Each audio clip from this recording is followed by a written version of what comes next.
on down the tracks to the junction. Forget about your cares, it is time to relax at the junction.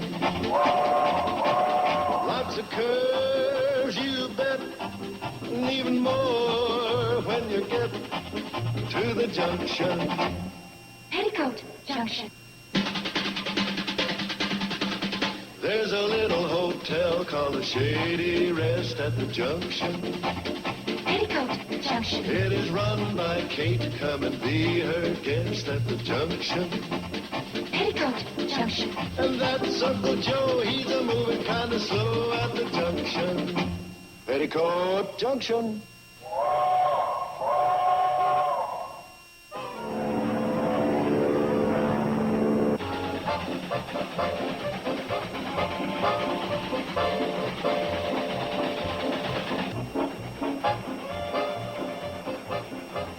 Anything exciting in the newspaper? Oh, you know the Hooterville World Guardian. Something earth-shaking every week. How about that for a headline? Frog Pond Doom. Is that it? Kind of makes you clutch your throat with excitement, doesn't it? Yeah. You know, I think Sam Drucker's losing his grip as a newspaper man. Speaking of exciting, that's my boy, good old Steve. What's the matter? You have to fly so dangerously? Oh, that ain't dangerous. What can happen? He's only flying 10 feet off the ground. Go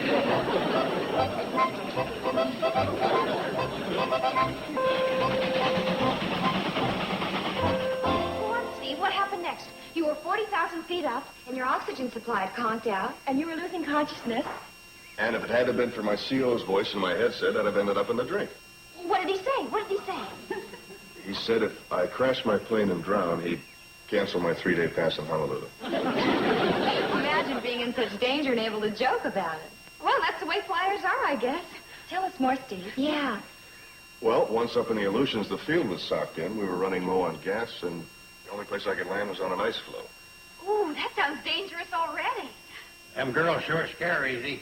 When I was flying a Jenny back in WW1, we didn't even have oxygen tanks. Wouldn't have done no good anyway. There was no such thing as oxygen. Let's hear more. Yeah. How many narrow escapes have you had, anyway? Enough. Look, that isn't exactly a pilot's favorite topic of conversation, narrow escapes. So if you excuse me, I have some studying to do on my crop dusting manuals. Oh, sure, go ahead. Oh, it's scary just being near someone who's faced death like that. Oh, it sure is. Yeah. Oh, Steve. Yes, ma'am? Have you ever thought of going into another line of work? Besides flying? Not really. Well, I mean, it's the only thing I've ever done. Of course, if things don't pick up, I may have to think of something. Right, Uncle Joe? Oh, yeah. What are you trying to do? Break up my dynasty? You know he's the chief pilot for the Carson Elliott Air Service. I also know that he's a fine young man, and that my daughters are more than a little interested in him. That's right. He might just end up being your son-in-law. Think of that. I am thinking of that. And I'm also thinking that I'd like to have a live son-in-law. One roadblock after another. Wonder if Orville and Wilbur had as much trouble getting started.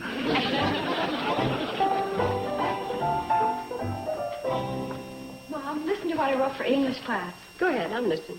Asked to recall the most fascinating person I ever met, instantly leaps to mind the colorful personality of Major General Alexander Wilkinson Gibney. Instantly leaps to mind. Who? Major General Alexander Wilkinson Gibney. Oh, him. He was Steve Elliott's commanding officer in the Air Force. Oh, well, I thought your assignment was to write about some fascinating person that you know. Let's face it, Mom. Who do I know that's fascinating? Thanks. You know what I mean. Yeah, I know. But I still think you ought to write your own theme about somebody you know. But this is my theme. I wrote every word. Steve just gave me the basic facts and helped me make it more colorful. Well, after all, he majored in journalism in college. He did? Well, sure, he was editor of the campus paper. Oh. Isn't that interesting? Want to hear more? Oh, yeah. Yeah. Alexander Gibney was first in his class at the academy, became a full colonel at 26, and today is in charge of the special wing of the Strategic Air Command. Isn't that wonderful? And he was editor of the campus newspaper, huh?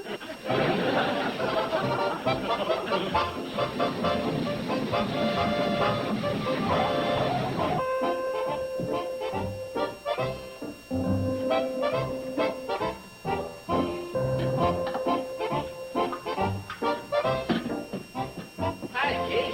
Don't high-cake me, Sam Drucker. What kind of a newspaper are you running? Something wrong? Look at this headline. Frog Pond doomed. Well, it is, Kate. There ain't enough water left in there to dampen a frog's ankles. You went on for 3 columns about those frogs and not one line about the fire in Crabwell Corners. What fire in Crabwell Corners? What fire? You must be the only one in the valley that doesn't know the ice plant burned down. No kidding. Must have left quite a puddle. You get that, Kate? You said the ice plant burned down. I got it, Sam. The point is, here you are running a newspaper, and a big story like this happens and you don't even mention it. Well, Kate, they just didn't phone it in.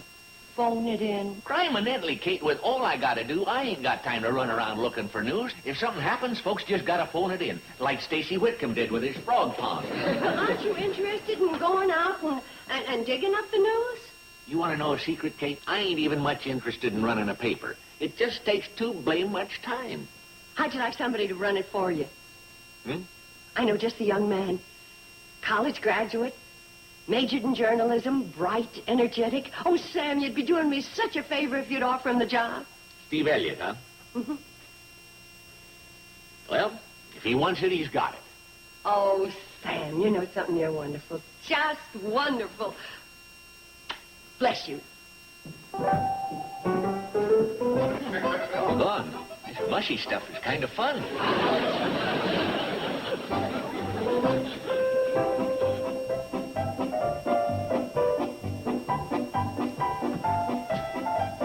Get off of that chair.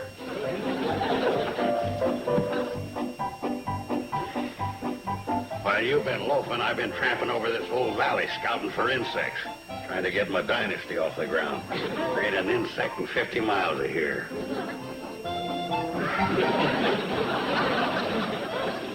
Oh, not them. I mean the crop-eating kind.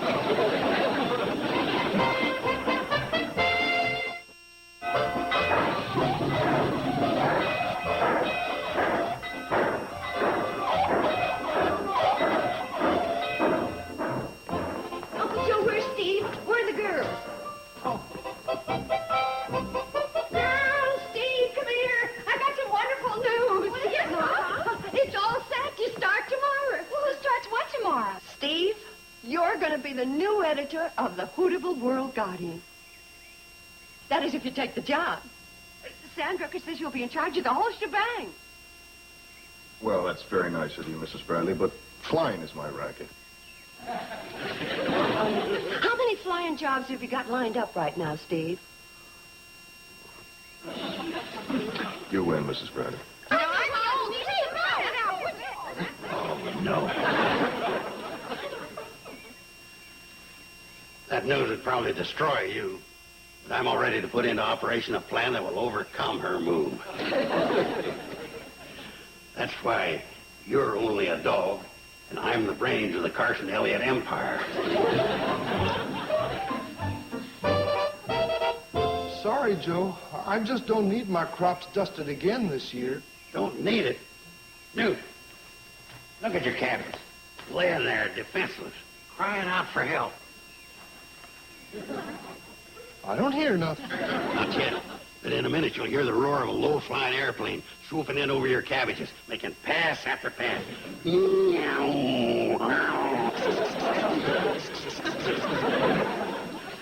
What's the matter? Nothing, I'm just releasing spray. What for? Kill the bugs, you ninny. What bugs? The bugs that are eating your cabbage. Joel, there ain't a bug on the farm. There's gotta be. You got green bugs, grasshoppers, mites, wireworms, grubworms, leaf worms, gypsy moth, aphids, hicks, ladybugs. Nary a one. Some farmer. You sure must have a miserable crop. Even the insects won't touch it.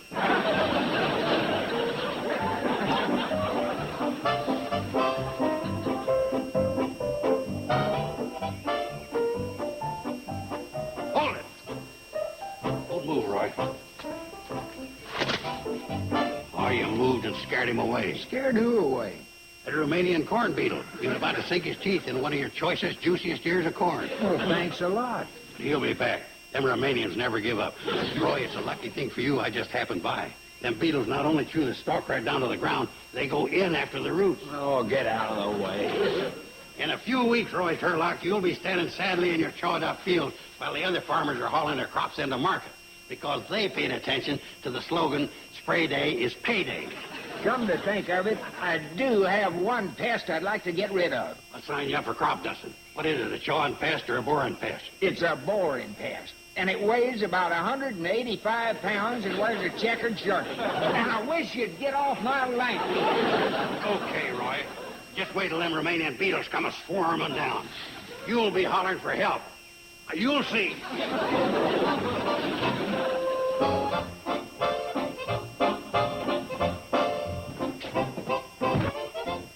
Hi, Kate. Hi, Sam. Steve around? No, he's out in the field. I told you he's a real reporter. Well, he ain't exactly reporting. He's delivering groceries. Sam, he's a newspaper man. Oh, sure.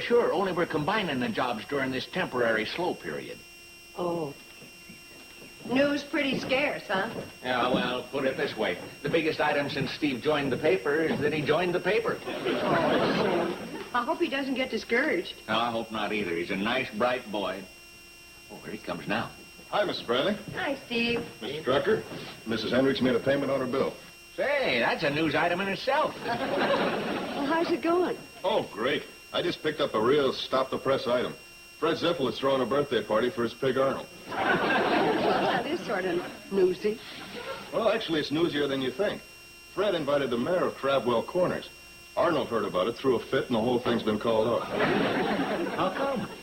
Well, the mayor is also the butcher.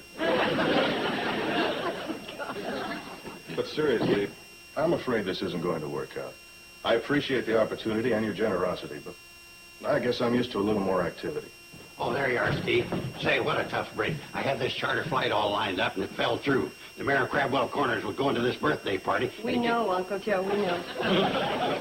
Don't worry, boy. I'll get us something else. Oh, I know you're trying, Uncle Joe, but... Hold it. Don't say the discouraging word. Well, he's not discouraged, just being practical, facing fact. Well, maybe he don't know all the facts. He don't know, for instance, that I've come up with the greatest idea in the world of crop dust. What's that? This is so world-shaking you'd better be setting when you hear it, else you'll go over backwards.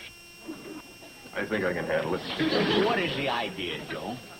I'm mixing perfume with insect spray. Just imagine. You make this whole field of garlic smell like lilac sachet. I got another idea. Okay. You'll see. One day my idea is going to click and make us all another John D. Rockefeller. Well, I guess my future is here, what there is of it. Oh, now, don't be upset about the newspaper business. My goodness, that's the way it is. Sometimes things are very quiet, and all of a sudden, everything breaks loose. Right, Sam? That's right. That's the way it was before the frog pond drain. Everything was quiet, and then bingo. Exciting things are happening all the time. But the Guardian is full of them. Well, look, you can take any issue at random. Listen to this headline. Gumdrop machine refilled at Hooterville Depot. Well, some weeks are more exciting than others.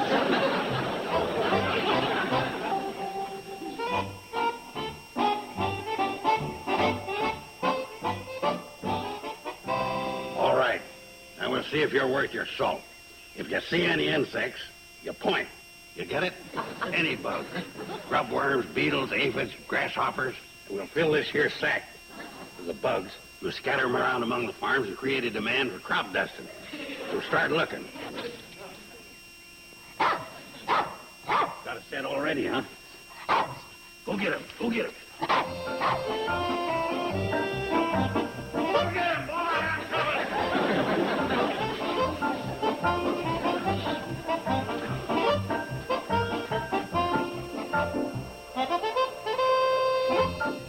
Good boy. Well, I found a whole nest of them. You do a good job for me, you'll wind up as field supervisor. A whole staff of dogs under you.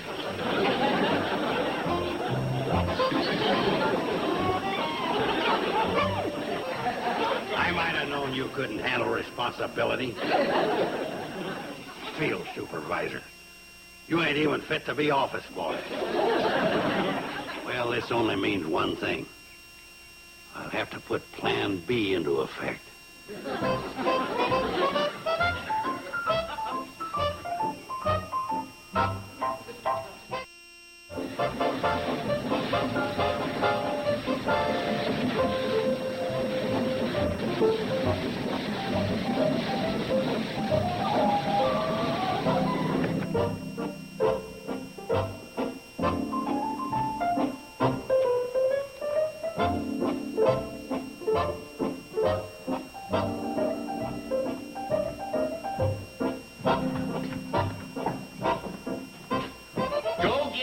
Post office.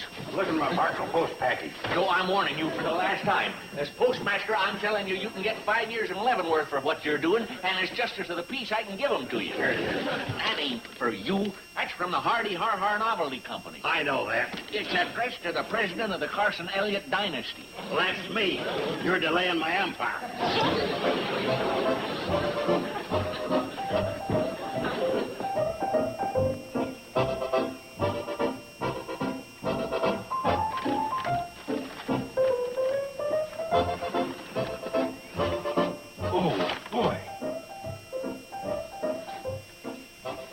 Beauties. I can't tell them the real thing. Hey, you owe me $4.80. If you'd have dug up some real bugs, I wouldn't have had to send for these reasonably exact facsimiles.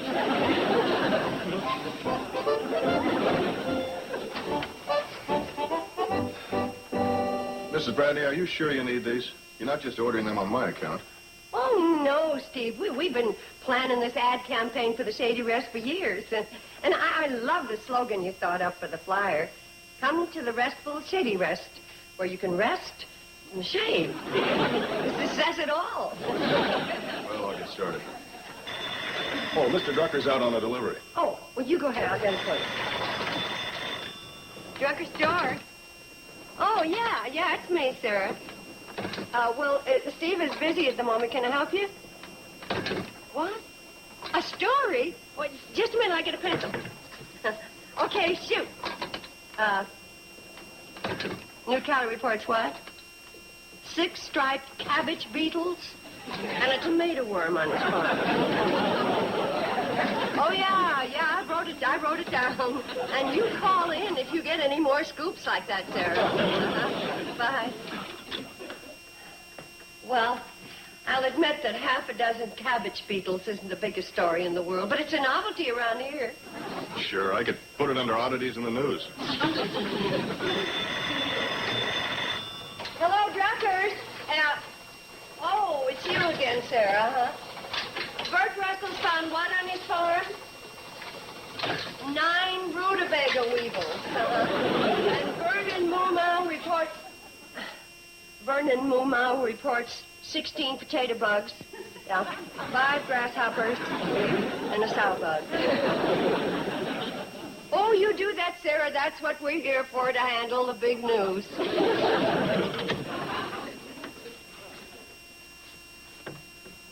Looks like oddities in the news is going to cover the whole front page. Let me see that again.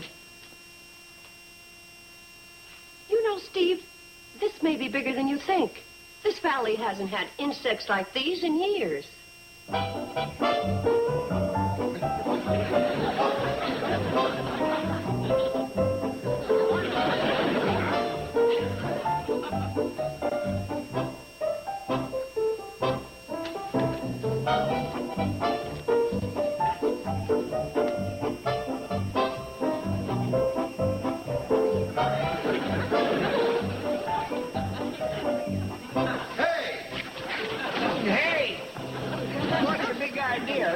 Ain't ready for shucking yet. Why, you... What are you sore about? I'll put it back just the way it was. Oh, it ain't gonna grow now. Oh, it ain't? You broke it right half in 2. Good heavens, what is that? I warned you, they never give up. Romanian corn beetles? I'm sorry, Roy. You had such a nice stand of corn here, too. Few hours, you'll have nothing left but a bunch of toothless corn cobs hanging from green lace. Friend, I can't bear to stay and watch it.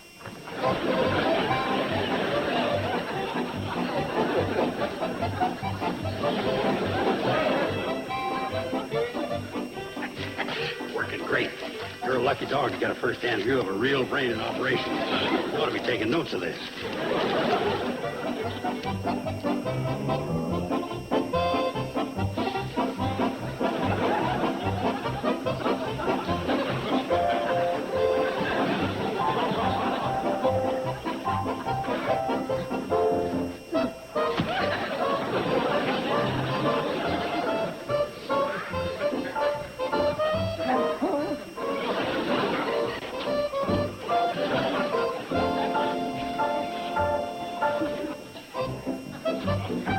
Hey, Steve! Steve! Oh, hi, Kate. Hi. Did you hear the news? The valley's been invaded by bugs. You mean the stories that Sarah's been spreading are true? You better believe it. Radio Pixley even canceled Polka Parade so they could give on-the-spot coverage. Hey, I better get out and cover that for the Guardian. We'll take some citronella. Steve, forget the story. You're a crop duster. You got to get in your plane and save this valley. How about that? For a minute, I was forgetting I'm a pilot. Say, maybe this newspaper game really does get in your blood. Steve, scramble!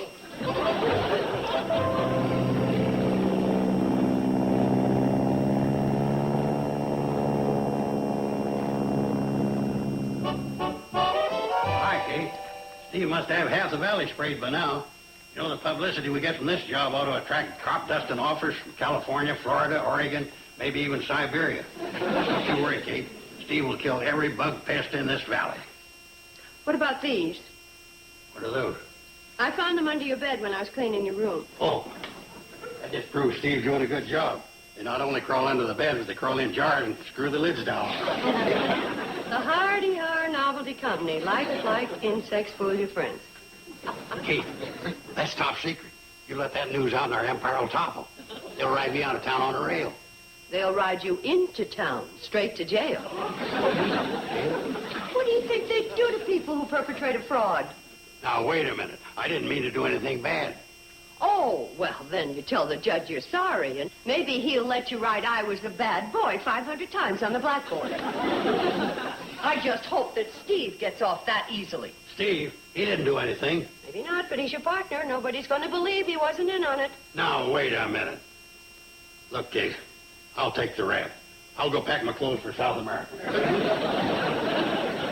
Hey, how about credit for an IOU? I don't think so. Oh, Kate. Uncle Joe? In here, Steve. Well, it's all over. I dusted every farm between here and Pixley. Well, do you want to tell him, or should I?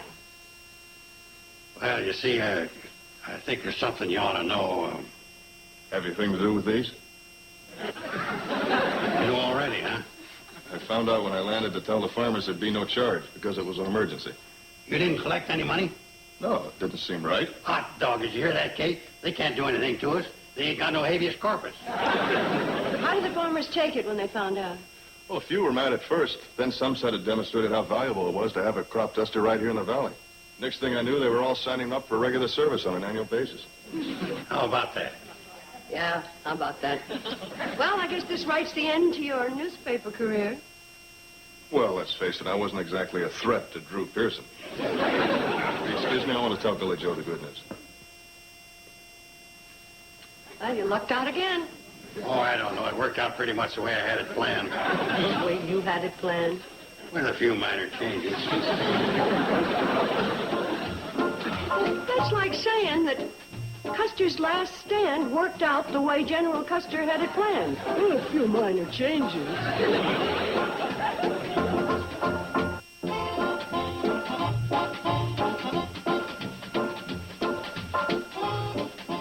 Guess who's going to be in Vernavision tonight? Here are a few hints. It's not that woman. It's not that young lady. And it's not that guy. Give up? It's that girl. Catch 6 back-to-back episodes of That Girl. Tonight, starting at 8 Eastern, 5 Pacific. Only on TV Land. Now stay tuned for Green Acres. as Hooterville Saturday continues here in TV Land. This is Hooterville Saturday, a morning of back-to-back episodes of Green Acres and Petticoat Junction. So be sure and watch for Green Acres and Petticoat Junction. And Green Acres. And Petticoat Junction. And Green Acres. And Petticoat Junction. Watch them both as Hooterville Saturday continues right here on TV Land, the proud home of Green Acres. And Petticoat Junction. TV Land. We like TV. Come ride the little train that is rolling down the tracks to the junction. Forget about your cares, it is time to relax at the junction. Lots of curves, you bet, and even more when you get to the junction. Petticoat Junction. There's a little hotel called the Shady Rest at the junction. Petticoat Junction. It is run by Kate. Come and be her guest at the junction. Petticoat Junction. And that's Uncle Joe. He's a moving kind of slow at the junction. Petticoat Junction.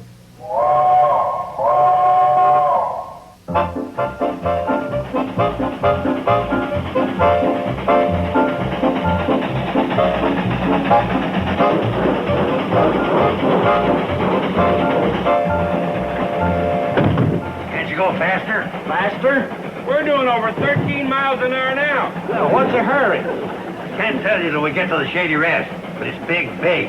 Big, big. How big? Big, big, big. I'm shoving her up to 14.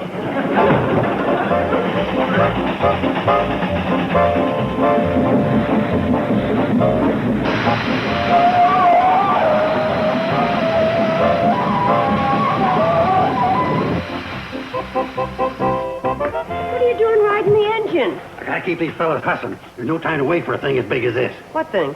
What's gonna happen? Kate, this is big. Big, big. Big, big, big. Do you have any idea what he's talking about? That's all he's been saying all the way from Hooterville. Big, big, big, big. Guess who's coming? Who? It's none other than Walter. Walter, what's his name? Can't get bigger than that. Well, you know I can't remember names. Besides, he was your old boyfriend, not mine. Walter O'Connor? Oh, don't tell me he's coming here. Don't tell me that. I don't have to tell you. I've already told you. My. Oh, hey, excuse me.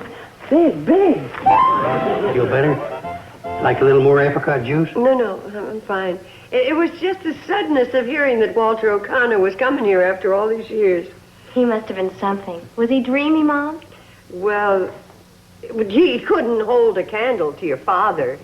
Just that he was my first boyfriend. I guess you never forget the first one. I knew you still cared. Oh, this is going to turn out just fine. Hey, you know what? He could make the Shady Rest into a spring training camp for his baseball team. You mean have all those handsome baseball players right here? Where we're the only girls? I better start sewing. I haven't a thing to wear. Turn down your burners. And you too, Uncle Joe. Well, what's the matter? You don't have to worry about baseball players. They ain't going to even think about girls. They're in training. They may be in training, but they're not sick. And you are jumping to some pretty radical conclusions about Walter. He's coming here to fish at Lost Lake. Remember? That's just his cover. An excuse to be near you. Do you really think he's coming back because of Mom? Well, let's put it this way. He's been gone for 25 years. If he just wanted to go fishing, Lost Lake ain't that lost.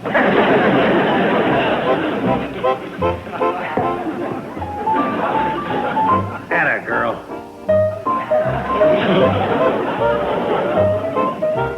All right, now let's see how you are on flies.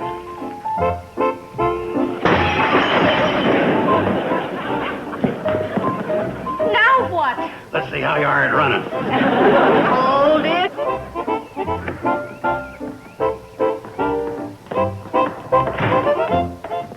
This happened to be yours. Well, what do you know? We looked every place for it, didn't we, Betty Jo? It's ours. You modern kids give up easy. It's really your fault. You should have caught it. We're sorry, Mom. I'm sorry, too. Windows cost money.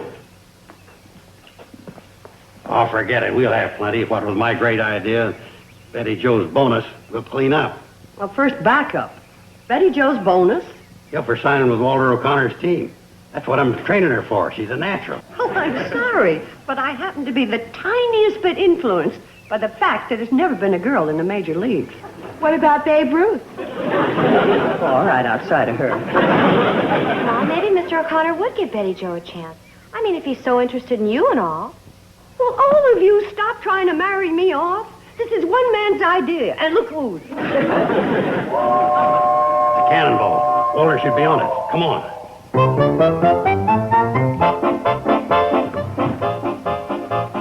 There he is.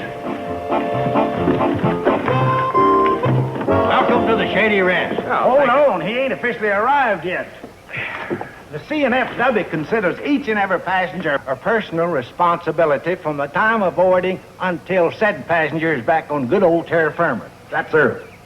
Well, I thank you very much. He knows what the earth is. I bet he's doggone glad to get back on it after having an hour of his year bent by you. Welcome to the Shady Rest. Yeah, well, I'm sorry. Mr. O'Connor, on behalf of the Cannonball, I'd like to say that it's been an honor having you aboard, and I do trust that your journey was pleasant and comfortable. Yes, well, indeed it was. Pleasant, comfortable? Well, no thanks to you, Charlie Pratt. You know what this ballast scorcher done? He had her going almost 15 miles an hour up Dead Man's Curve. That's a laugh. With you for a fireman, I'd never get up enough steam to go 15 miles an hour. So, Ask anybody. Ask the whole world. Now finish your arguing somewhere else. Welcome to the Shady. And this is Bobby Joe and Billy Joe and my little tomboy Betty Joe. Oh, my favorite kind. Oh, you've got a lovely family, Kate. Thank you. And looks like you got a very comfortable hotel, too. And we hope you like her, Walter. What was that? Oh, yes, well, how could I miss? Yeah, that's right. How could you? Well, come on up. I got a couple of great ideas for you, including a hint on how you could have wrapped up that fourth series game a lot earlier than you did. You should have done, see, when you got that.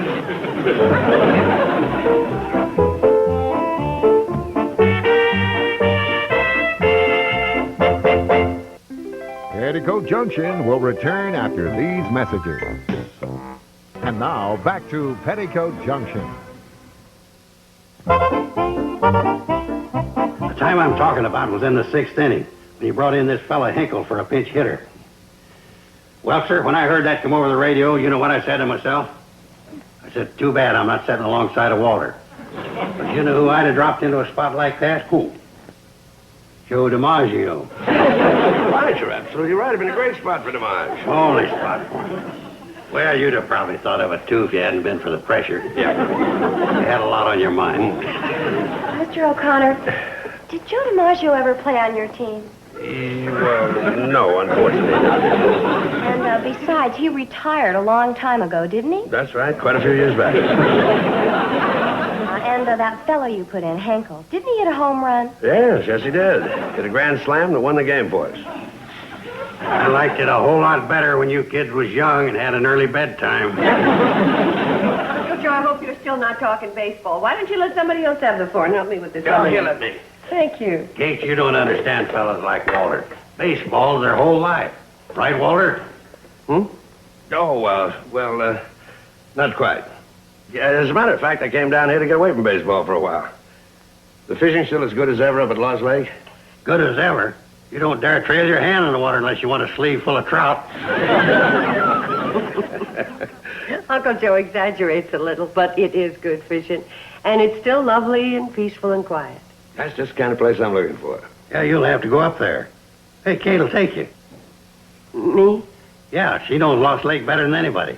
Yeah, well, that sounds wonderful, Kate, would you? Well... Then it's all set. You don't have to worry, Kate. I'll take care of everything just like I always do. Yeah, just like you always do.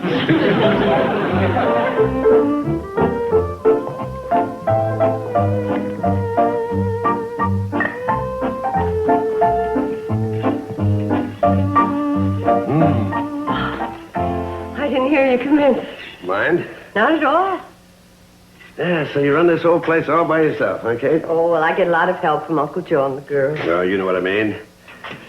You deserve a lot of credit, Kate. Thank you. Hi, Mom, Mr. O'Connor. You didn't do so badly yourself. Oh, I've rubbed off a few of the rough edges, I suppose. Oh, fresh cookies? Mm-hmm. You wouldn't thumb me out if I, Help yourself. Hi, Mom, Mr. O'Connor.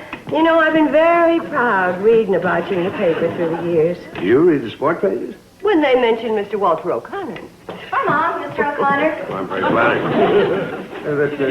that you were that interested. Well, we're old friends, aren't we? Dear friends, I hope. I hope so, too. Well, Billy Joe, where are your manners, dear? Don't you say hello when you come into a room? Hi, Mr. O'Connor. Hi, Mom.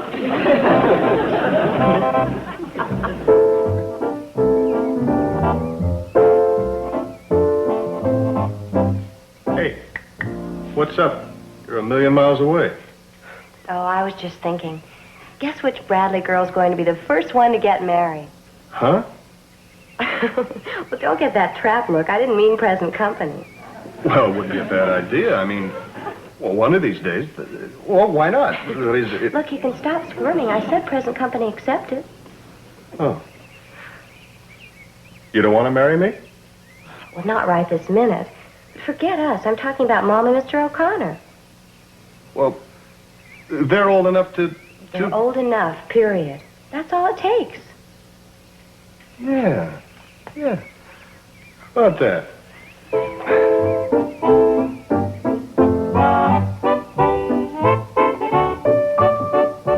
Hello, Sam. Oh, Kate, Today, I want nothing but your best, the finest in the store. you always get the best I have, Kate. You know that. Oh, of course I know, Dad, but I just meant it was sort of special. I know. That O'Connor fella, huh? Mm-hmm. I want to show him that we eat as high on the hog as they do in the city. You sure that's all you want to show him? Oh, sure. How are the tomatoes? Well, you ought to know as well as I do. You're looking right at them. Good into you today, Sam. Yeah, that's a nice one. I'll take these two. That's fine. Oh, put them right in there. Thank you. Oh, good, that's good. Kate. Kate? Yep. Squash, I almost forgot. Walter just loves squash. Oh, that does it. I'll be doggone if I'm going to let you make time with him on my squash. Kate, I got something to say to you, and you got to listen. Well, all right. Where do I stand?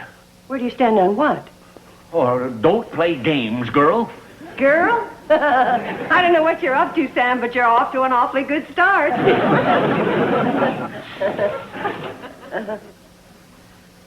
What are you up to? You don't know, do you? You really don't know. Oh, Kate. Kate? Kate? Well, the name is right. What's the topic? Don't pretend. Not with me. Not after all that's gone before. Sam, you running a fever? You know darn well I am. And it's over you. And every time I think of that O'Connor fella out there, she just boils right over the brim. Wait a minute. Are you trying to tell me that you're jealous of Walter? You trying to tell me I shouldn't be? Oh. Kate, I'm declaring myself for your hand. Sam, just my hand? What about the rest of me?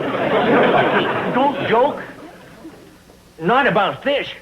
I'm sorry, Sam. I just didn't realize how you felt. Oh, dagnabbit, neither did I until he came. But that's no excuse. I should have known. You should have known how. Oh, in a thousand little ways. The way I let you rummage through my whole lug of tomatoes, for instance. And the times I've spilled all over the scales, weighing sugar, and looking at you instead of the merchandise. And that jar of jumbo olives I put in your shopping bag last week, when all you ordered was medium. It all adds up. Those are pretty powerful love signs, all right. Keith, you're just joking to hide the truth. Why escape the inevitable? Somewhere, somehow, someone wanted us to be... Me what? Steadies. There, I said it. And now... Oh, Sam, you mustn't. Mustn't I? You shouldn't. Shouldn't I? No. You did. I did. I kissed her right in the vegetable department. And then he kissed me. Right in the vegetable department. Maybe you're one of them femme fatales. Oh, don't be ridiculous. This whole thing is so sudden and so crazy. You don't play games with me, girl, he said. The most we've ever done is shake hands, and, well, maybe a couple of times he patted mine. There's your clue right there. I've shook hands with Sam 100 times. He never patted my hand. I just hope that Hollywood doesn't find out about this. They might send for me to come out there and take over for that, Sophie Loren.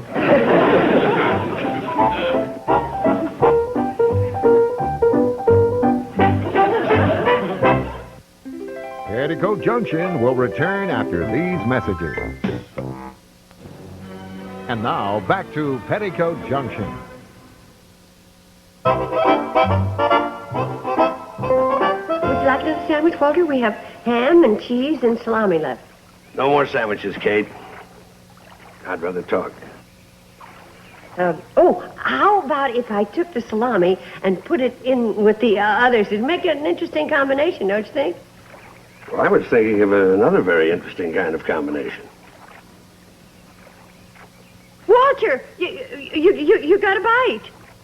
Yeah, I doubt it. Well, we've got to reel it in.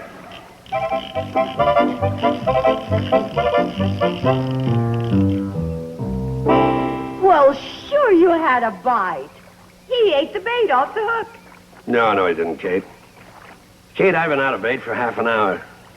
I was just stalling. Trying to get up the nerve to ask you something. Kate. Well, maybe we better go back, without any bait or anything. It doesn't make any difference, Kate. They weren't biting anyway. Yeah. Well, I don't wonder, feeding them worms. If I were a fish, I'd get awful tired of worms, and I wouldn't bite either. I'd say, look at those people up there eating that nice lunch, and what are they going to serve me? Not even leftovers. Kate, please listen to me. You know something? I'll bet I hit on something. Now, maybe if we give those fish a treat, they will appreciate it. Now, what do you think they'd like? Cheese or ham or salami? Huh? Well, let's give them a little of each, huh? A little ham here first, and cheese in the middle, and salami. They like garlic. Well, there you go, fishes. Smorgasbord. Kate, aren't you even going to listen to me? Why not? Don't you even want to hear what I have to say? Well, why not? Well, because if I do, I may stop going and start going. Kate, does this mean if I ask the question, you might answer yes? Walter, can I ask you something? What? Don't ask me anything. Why not? Because I want time to be sure about my answer. Please? Well, fair enough. I'm only sorry I didn't have sense to think of this 25 years ago. Dear Dear Kate. Take it.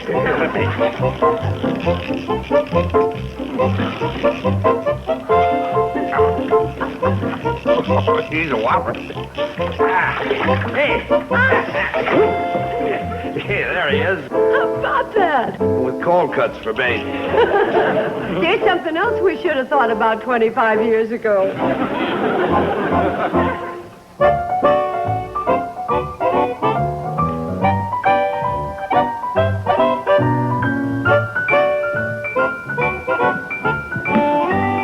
Still walking up and down?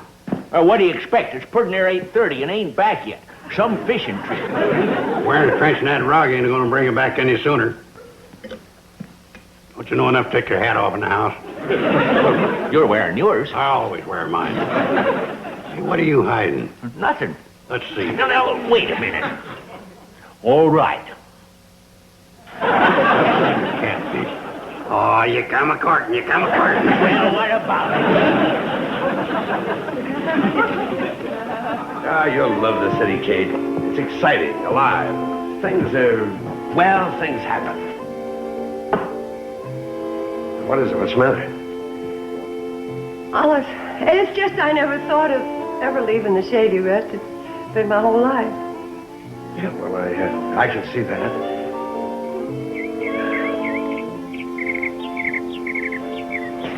Sweet evening, Kate.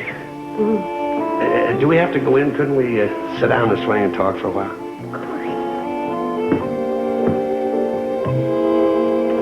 I'm warning you.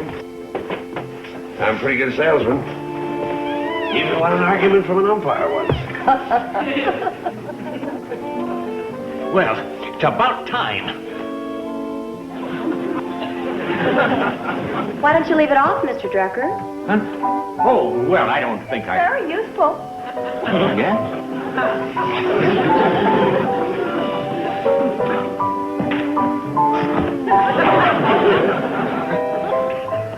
Why ain't they coming in?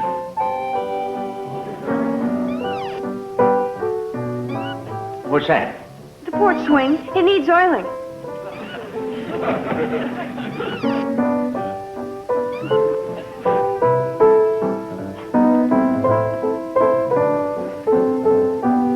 It ain't squeaking. Maybe they're not swinging.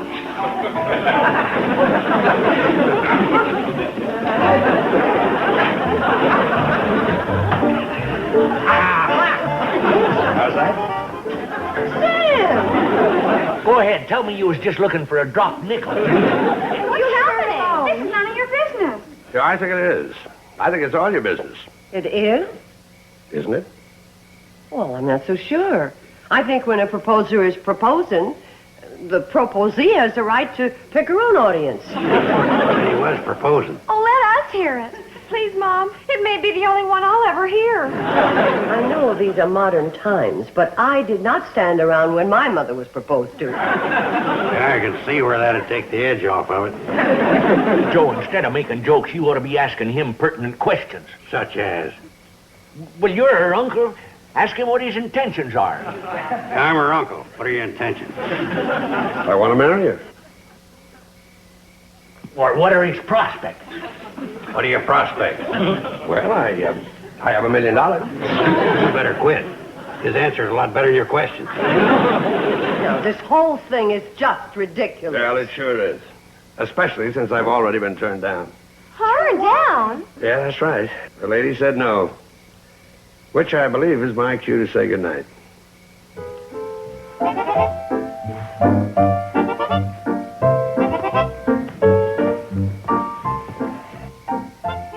Walter, you do understand. Of course I do, Kate.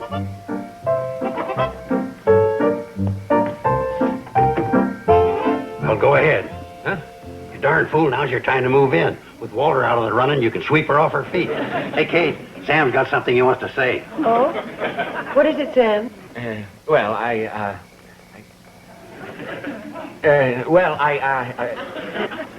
don't need to say it now. Why not? 'Cause she turned him down. Now I can take my time and think it over. What is there to think over? You'll just lose out. All you've got to say is, Kate, I'll say it. Kate?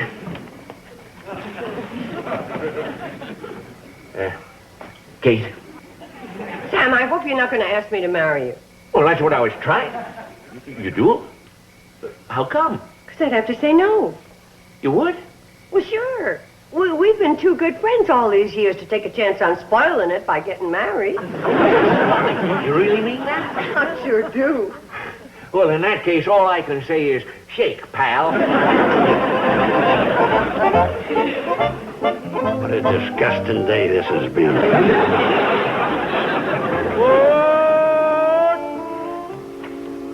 Well, bye, Walter.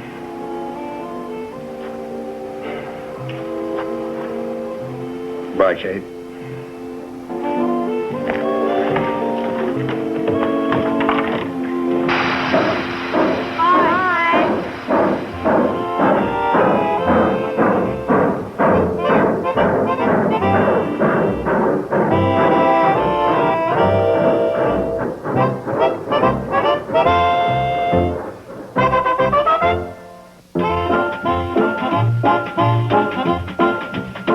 There's not enough room in this town for the two of us. But luckily, there is enough room in TV Land for plenty of vintage westerns.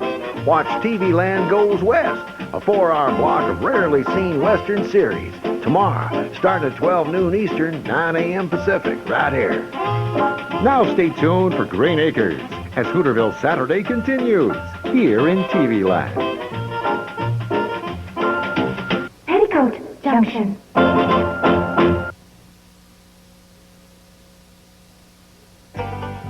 You're watching Green Acres and Petticoat Junction.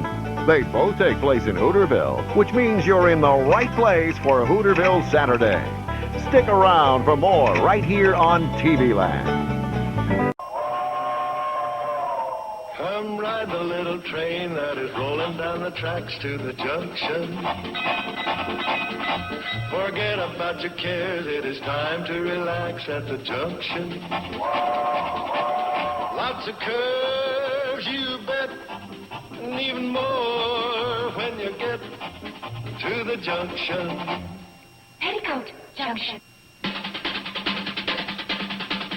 There's a little hotel called the Shady Rest at the junction.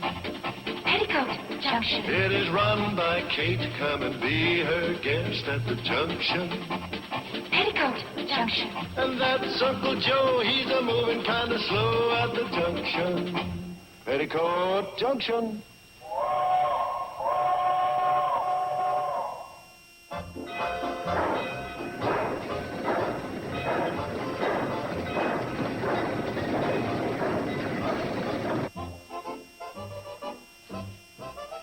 I don't know, Herbie. I'm only relaying a message. Billy Joe says she won't go to the movie with you Saturday night. What? Herbie wants to know, does Billy Joe know it's a triple feature? 2 Ken Maynards and a Jack Holt. Yeah, she knows. Ken Maynard? I didn't know that. Hello, Herbie. This is Uncle Joe. See, I'm crazy about Ken Maynard. I'll go with you. I wish those fellas would get a crush on a girl that has her own phone. Well, here's a list of the boys that have called so far. Give the message to Billy Joe, will you? Just give me a bow and arrow and call me Cupid. No, I will not go to the dance with Alan. You could save yourself a lot of trouble, Uncle Joe, if you'll just let Mr. Drucker know that the same answer goes for any other boy that calls. Okay, I'll go down and pass it on to Floyd and Charlie. The next time they make a run into Hooterville, they can give your message to Sam. Sometimes I feel like a cross between a carrier pigeon and Telestar. Young lady? So far this week, you've turned down invitations from Herbie, Alan, Guy, Chuck, Gary, and Freddie. They're all nice young men. Why? I'm just being true to Steve and Don. Quite a parlay to be true to. Mom, don't you understand? This is the first time ever there are 2 young, handsome, eligible bachelors here in the valley. True. But the situation has made you so confused that you're setting your cap, but it's going in 2 different directions. But with a big dance coming up this weekend, how could I possibly accept another invitation with Steve and Don available? Oh, did either of them ask you? Well, no, not yet, but, well, I'm sure one of them will get around to it. Oh. As a young girl, some of my loneliest evenings were spent saying, He'll get around to it.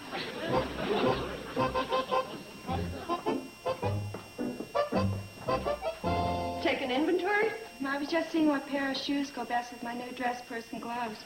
And none of them do. Can I buy a new pair, Mom? Best with what new dress purse and gloves? The dress purse and gloves that I was going to ask you if I could buy, if you let me buy the shoes. Maybe, Father Joe, you're about to get a no answer in bunches. What is all this for? For the big dance this weekend. You got a date? Well, no, not exactly. Craig, Tim, and Larry asked me, but I turned them down. You're saving yourself for Steve and young Doc Bailey. Gee, Mom, how did you know? Seems to be the trend this season. Billy Joe, Mom wants you and I to have a little talk. Oh? It's about the dance this Saturday night. She thinks we ought to straighten it out as to who's going with whom. Well, it's very simple. I, being the oldest, should have my choice. Now, wait a minute. Yeah, wait a minute. I think the only fair way is to flip a coin. The one who wins gets her choice. Yeah, I guess that would be the fair way to do it. But there are only two sides to a coin. Heads, I get my choice of Steve or Don, and tails, you get your choice. I'll go along with that. But there are only two sides to a coin. Oh, this won't work. That's what I've been trying to tell you. There are only two sides to a coin. I mean, we aren't the ones who are going to ask them to the dance. They have to ask us. Yeah, how stupid can we get? Yeah, how stupid. Only way we can work it is to see who's asked. Well, what do I do? Stay home with a good book? Listen, you guys, this is not fair. Not one bit. Betty Joe, when you're finished in the closet, you'll find your jacks and your rubber ball in the bottom drawer of the dresser.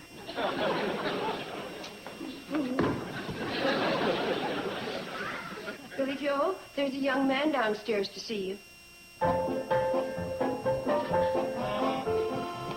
Who do you hope it is? Well, I was secretly kind of hoping it'd be Steve, but going to the dance with the doc wouldn't be bad either. I'll say it wouldn't be bad. Every time I see the doc, I automatically go, ah.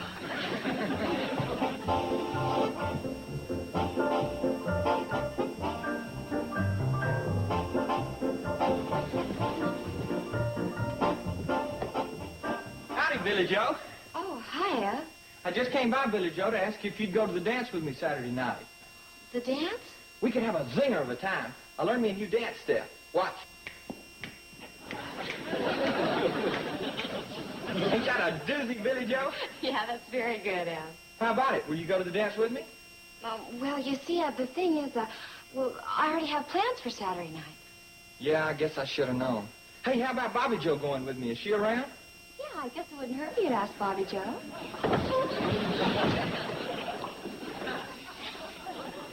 Hello, Eb. Funny, I was just asking about you. How about going to the dance with me Saturday night? It'll be a lot of fun, Bobby Joe. After the dance, I figured we'd go to Cliff's Root Beer Palace and get ourselves a float. That's where they put the scoop in on top, and it fizzes like crazy. Nobody makes them like Cliff. I'm sorry, Eb, but I've already made arrangements for Saturday night. Well, that's 2 down and 1 to go. Do you think Betty Joe will go with me? Oh, sure, Eb. I know Betty Joe would love to go to the dance with you.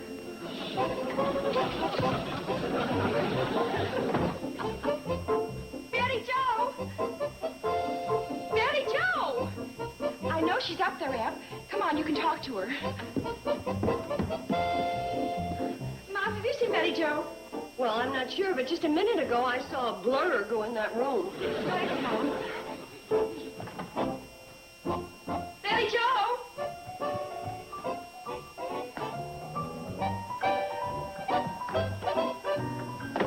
She's not in there. Well, in that case, maybe you'd reconsider. Oh, we'll find her. We'll find her. You knock on those doors and I'll check this room. Betty Joe? Betty Joe? Betty Joe? Betty Joe?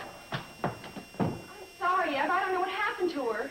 Well, I guess it's back to Henrietta Plout. Mom, what could have happened to Betty Joe? Are you sure you look good in that room? Sure it is.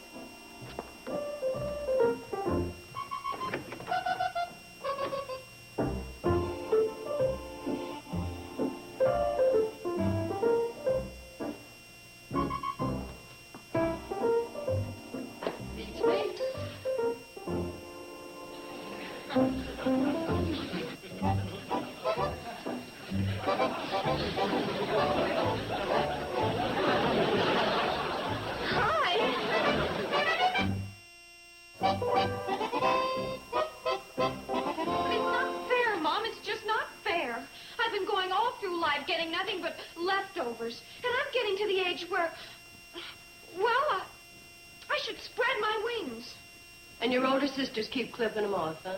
Exactly. Well, just look at the horrible situation I'm in. First there's Billy Joe, then comes Bobby Joe, and finally batting third in the lineup is me. And I'm always striking out. Honey, Your time will come, and believe me, when it does, you are going to be the biggest slugger in the league. Believe me. I just know I'm not going to make any headway around here. I just know it. It's strictly up to me to do something about it. And I am, right now.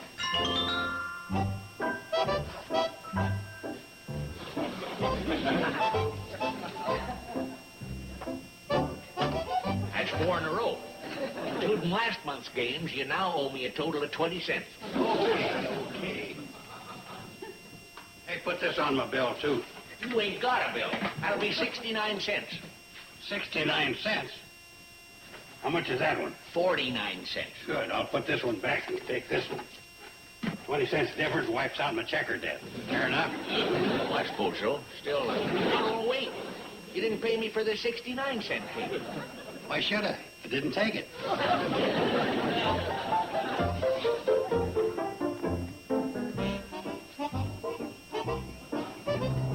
Hey! No, I'll forget it. Another session with him, I could lose the whole store.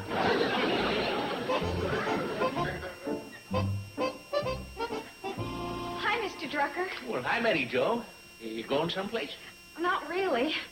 I'm here. Can't argue that. I mean, I'm here if you'll have me.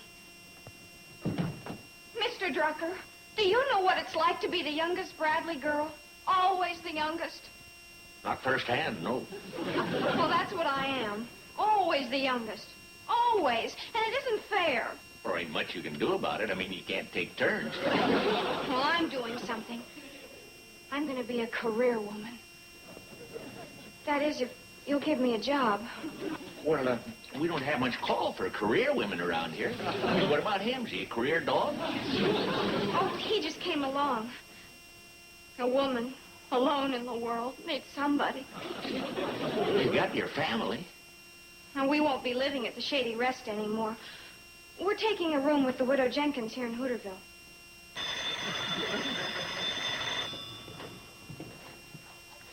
Drug store? Hello, Mrs. Bemis. Yeah, sack of flour. Delivered? Oh, I'm sorry, Mrs. Bemis. We quit delivering ever since Herbie went away to junior college. Yeah, sorry. Take the order, Mr. Drucker. I'll deliver it. Oh, you couldn't get that old truck of mine started in 1,000 years. I haven't had it going since Herbie left. If I can get the truck started, will you give me a job? It's a deal. If you can get that stubborn old critter of mine going, the job is all yours. Come on, boy.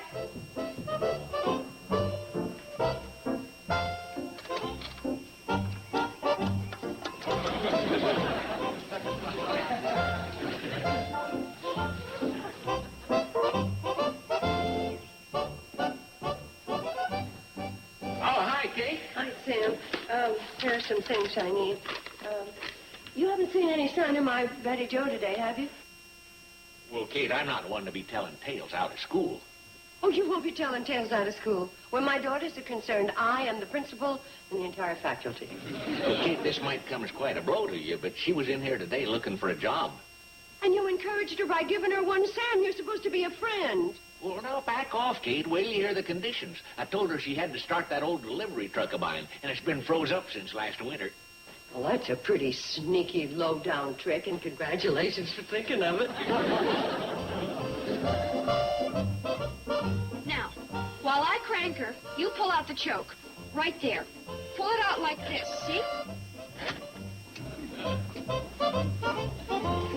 Pull out the choke.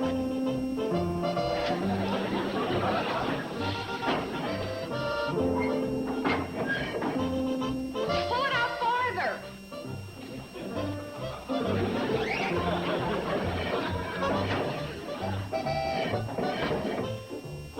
Pull it all the way out.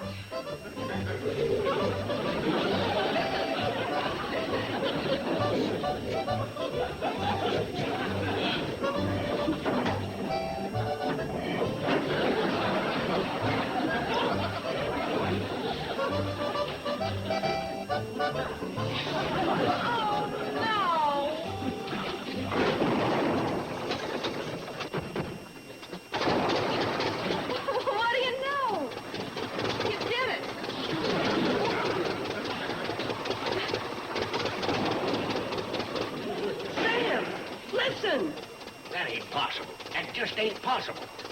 Mr. Drucker, I got the truck fixed, and that means to... Hi, Mom. Hi. I guess I'd better tell you everything. Oh, no need to. I've heard. Well? Well, I think you better get to work. You wouldn't want Mr. Drucker paying you for loafing. Yeah. I better get that sack of flour delivered to Mrs. Bemis.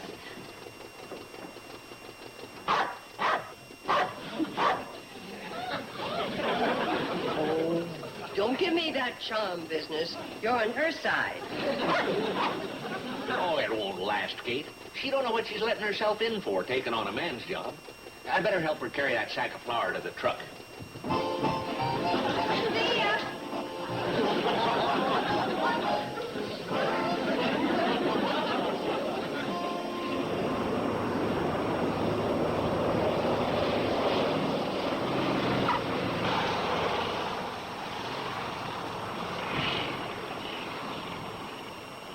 Well, thanks for the lift, Steve. Anytime, Doc, anytime. Not many afternoons you get a chance to treat a case of tonsillitis, give a smallpox vaccination, and spray 40 acres of beans.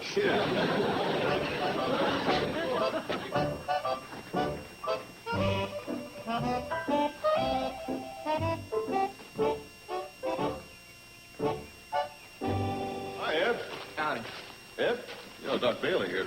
Sure, hi. Hello, Eb. Lucky guys. What's that? I just said lucky guys. Us? Sure, you two lucky guys are taking Billy Joe and Bobby Joe to the dance this weekend. Well, if I am, that's news to me. Me too. Where'd you get that idea? I just put two and two together. Oh, that new math is fouling you up, Eb. I haven't asked either of the girls. They're too busy. Same here. Now that you mention it, that's not a bad idea. You guys are too late now. Oh, yeah? Yeah, I asked both of them, and when they said they already had dates, I thought sure it was you guys because you two are, well, sort of handy. Well, when you've got handiness going for you, that's quite a plus. Well, I guess they're going with a couple of guys in town. Well, that's the Bradley girls' tough luck. At least I made myself available. You win a few and you lose a few.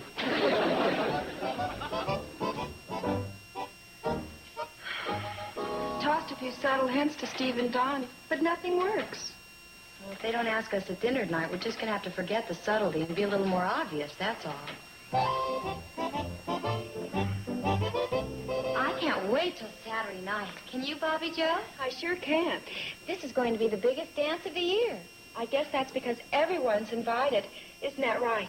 Oh, yeah, everybody. Couples, boys, girls. Men, women, men. Hey, that sounds like fun. Oh, hi there. Hey, look, Bobby Joe, it's Steve and Don. Why, so it is.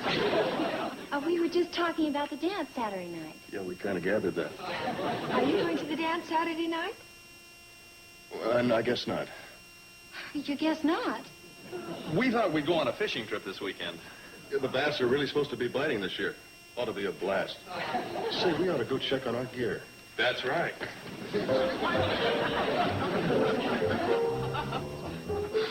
They're going fishing. Yeah. What a blast.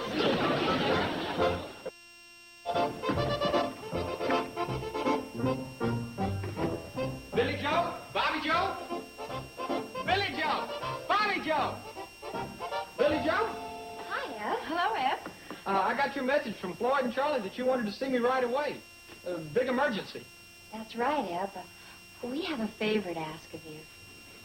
Just a little favor. What's the favor? Could you take us to the dance? Us? We, you? Her? Both of you? That's right. Both of us.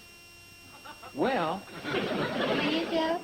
well, I was going to ask Henrietta Plout or Olive Stickney. Oh, Ed. After all the years we've known you.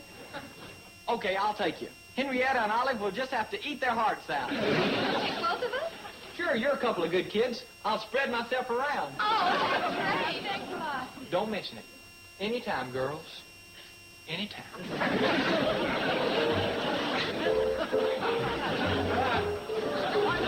Bye. Bye.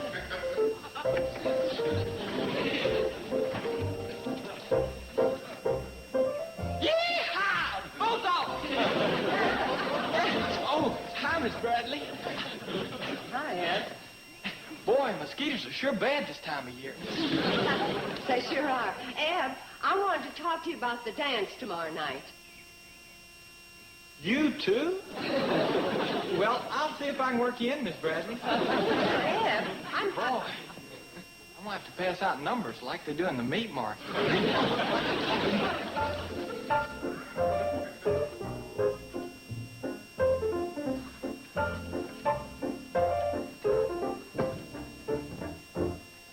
Mr. Drucker? You don't need this sign anymore, do you? Oh, no, I guess not. Imagine anybody that's going's already made his plans by now. You can take her down. Well, I'll say this. When you take a sign down, you really take it down. You're going to this thing, ain't you? Who, me? Well, there's only two of us here. I ain't talking to the Hubbard squash. Well, actually, I haven't given the dance much thought. I mean, I've been too busy with my new job. Yeah, well, I guess you career women look at social doings different. Oh, hi. Hi. Hi, Sam. Howdy. Looks like some others ain't going to the dance either. Yeah, we figured we'd double date a couple of bass out at Lost Lake. We needed some number 6 hooks and half a dozen sinkers. I got some right out back. You not going to the dance either, Sam? Will me miss a dance? No, I'll be there with bells on. Well, you're going, aren't you? I'll get the hooks. Tell you the truth, I don't think anybody asked her. And I can't understand it myself. She's pretty, peppy, a great little dancer, a good companion. And she's pretty and peppy. Look, am I getting through to you knuckleheads, or would you really rather date a fish?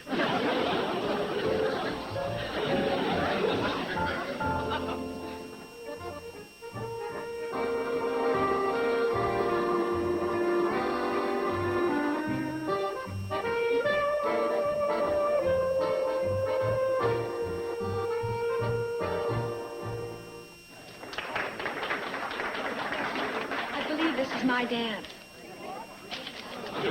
She's right, Billy Joe. That barber in Tixley really can't call him.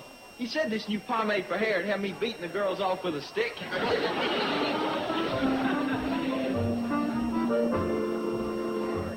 it going? All right, under the circumstances.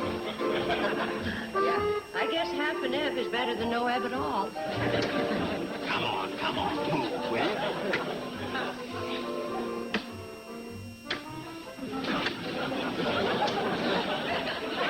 Lucky for you, that wasn't a two-step. I'd have wiped the board.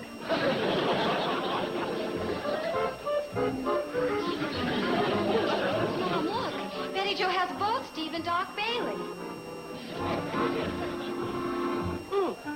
Looks like the delivery boy has shown up with the goods.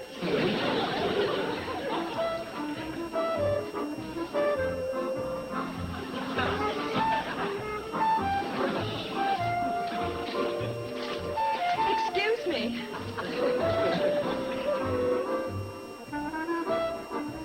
Mom, you're acting as if you're enjoying this. Well, I'll have to admit that your little sister looks a lot better that way than with a sack of flour slung over her shoulder.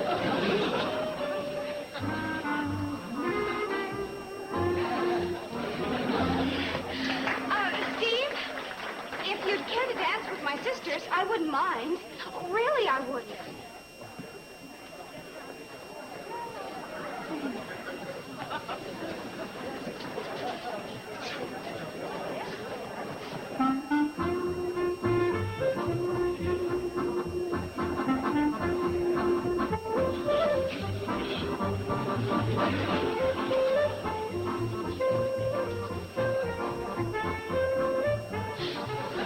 She doesn't mean me. What do you expect? Smoke signals?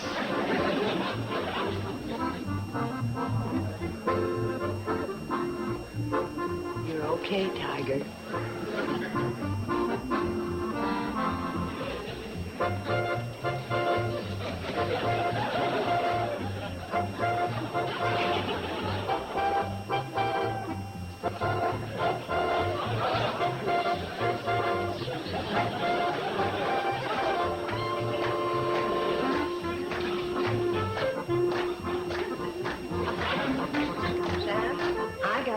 and you just lost yourself a mechanic. That's okay. I think you just won yourself back a daughter.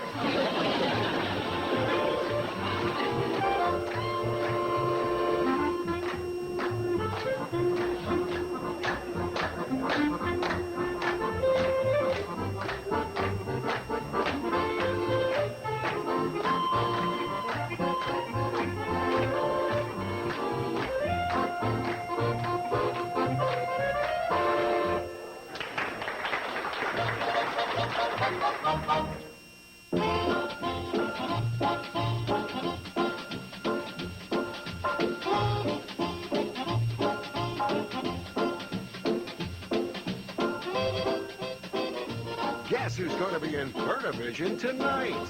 Here are a few hints. It's not that woman. It's not that young lady. And it's not that guy. Give up. It's that girl. Catch 6 back-to-back episodes of That Girl. Tonight, starting at 8 Eastern, 5 Pacific. Only on TV Land. Now... Come ride the little train that is rolling down the tracks to the junction. Forget about your cares, it is time to relax at the junction. Lots of curves, you bet, and even more when you get to the junction. Petticoat Junction. There's a little hotel called the Shady Rest at the junction. Petticoat Junction. It is run by Kate. Come and be her guest at the junction. Petticoat Junction. And that's Uncle Joe. He's a moving kind of slow at the junction. Petticoat Junction.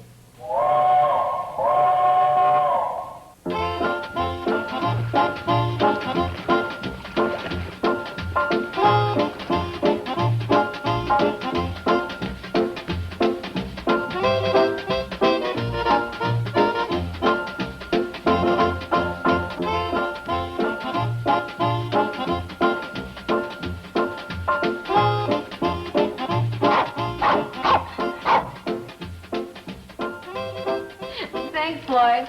But Don't mention it. Let's go! Hey, what kind of railroad talk is that? Let's go. Do you know what you're supposed to say? But what's the need of saying board if there ain't nobody boarding? Well, at least then you can wave your lantern. Wave your lantern. You satisfied?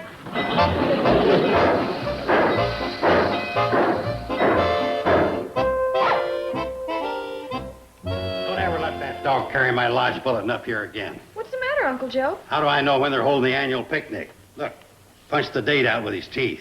we're sorry. Forget about that. We've got a real problem. Homer Bedlow is coming. Not again.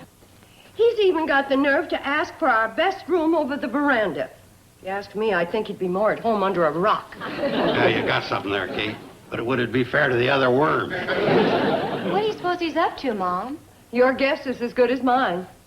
You call this research? There's nothing here that I can use. Now, please try to understand my position, Miss Ormsby. For 4 years, I've been trying to get rid of the cannonball. For 4 years, I've been spending my vacations out there trying to derail that eyesore. And for 4 years, I've been coming back worn out, nerves frazzled, and still that ridiculous wood-burning monstrosity continues merrily on its way. Toot! Toot! Toot! Mr. Bedlow, so why do you keep fighting the cannonball? Why? Why did Columbus sail the ocean blue? Why did Sir Hilary climb the Matterhorn? I'll tell you why.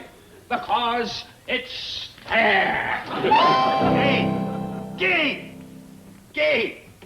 Uncle Joe, what is it? I don't know. I took my blue serge suit out of the cedar chest and put her on. The next thing I knew, I couldn't straighten up. Something must have hit me. Well, those mothballs are mighty overpowering. This is serious, Kate. Somebody better go fetch Doc Stewart. Betty Joe, go flag down the cannonball.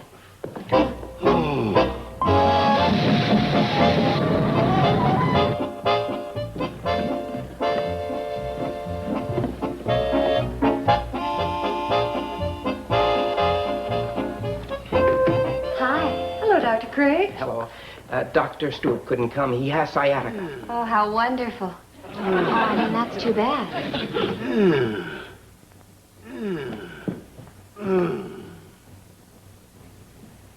Kate, if old Doc Stewart couldn't come, why didn't you get old Doc Sutherland? Doc Sutherland is a dentist. Then why didn't you get old Doc Nesbitt? Because he passed away 6 years ago. Excuses. Why don't you just let me examine you? Because what I got's old aches and old pains and calls for an old doctor. When I get one of them newfangled modern diseases, then I'll call on you. We don't even know anything about his prices. Old Doc Stewart lets me play cribbage, double or nothing for my bill. Already into him 2 throat swabs and an eye chart test. Don't worry about the bill. I'm just substituting for Dr. Stewart. Now, if you'll take off your coat. I can't, Doc. The pain's got me doubled up and I just can't do her. What can you learn poking around? Look down my throat like a doctor does. Think I've diagnosed the trouble. Doc, what are you going to do? This'll just take a second. There. Now straighten up. Hey. What was it, Doctor? His vest was buttoned to his pants.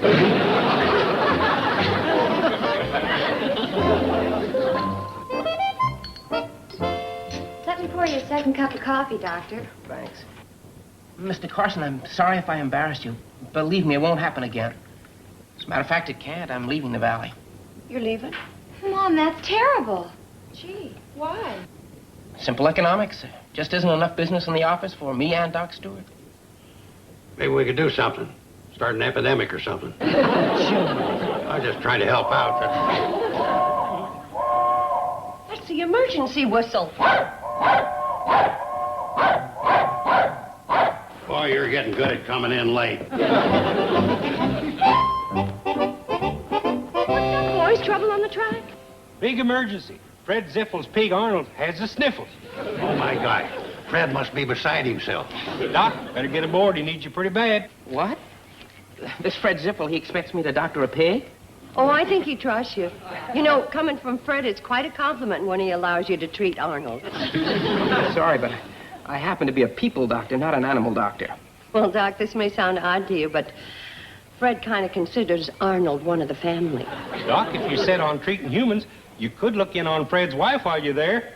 Yeah, she's been sick of bed for a couple of weeks. Really? What happened? Caught cold lying in the draft of the pigsty. His wife? No, Arnold. Suppose a patient is a patient.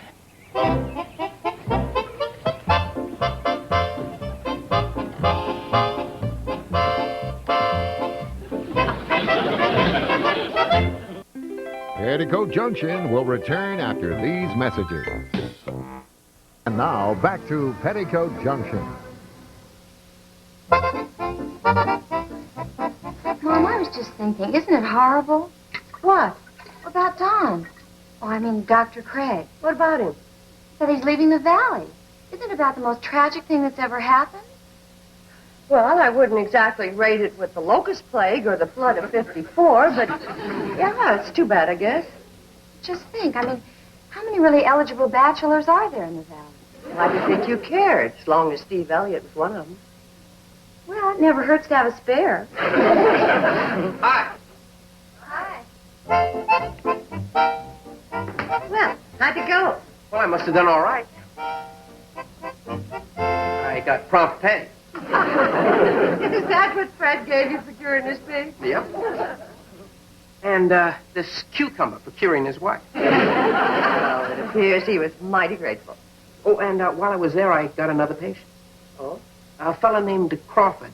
He saw the train had stopped and came over to investigate. He said he was sorry that he hadn't been able to get in for his booster shot, so I gave him one. For free? No, he owes me a dozen eggs. 11 if he pays his bill by the 1st.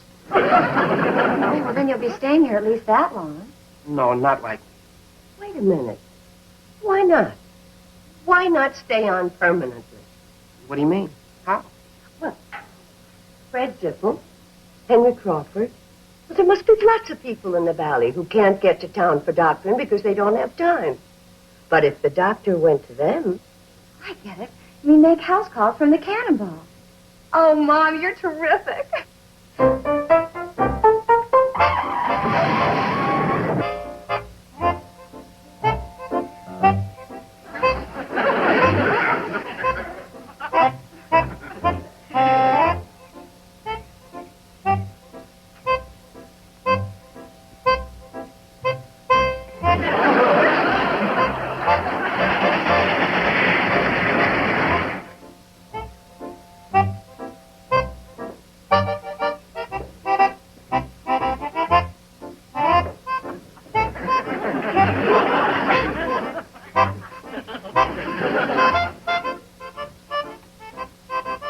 You mean to tell me you've got no idea when the Cannonball's going to get here? Oh, I got an idea. Well, when?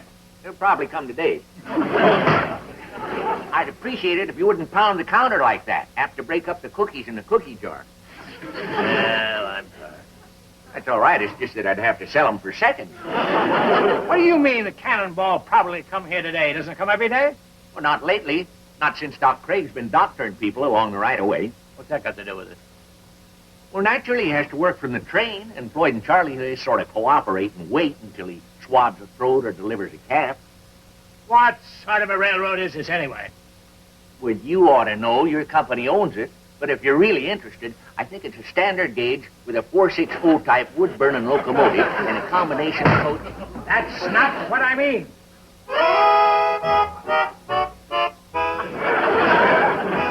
Hey, I like a bargain as well as the next fella. The offer don't apply to you.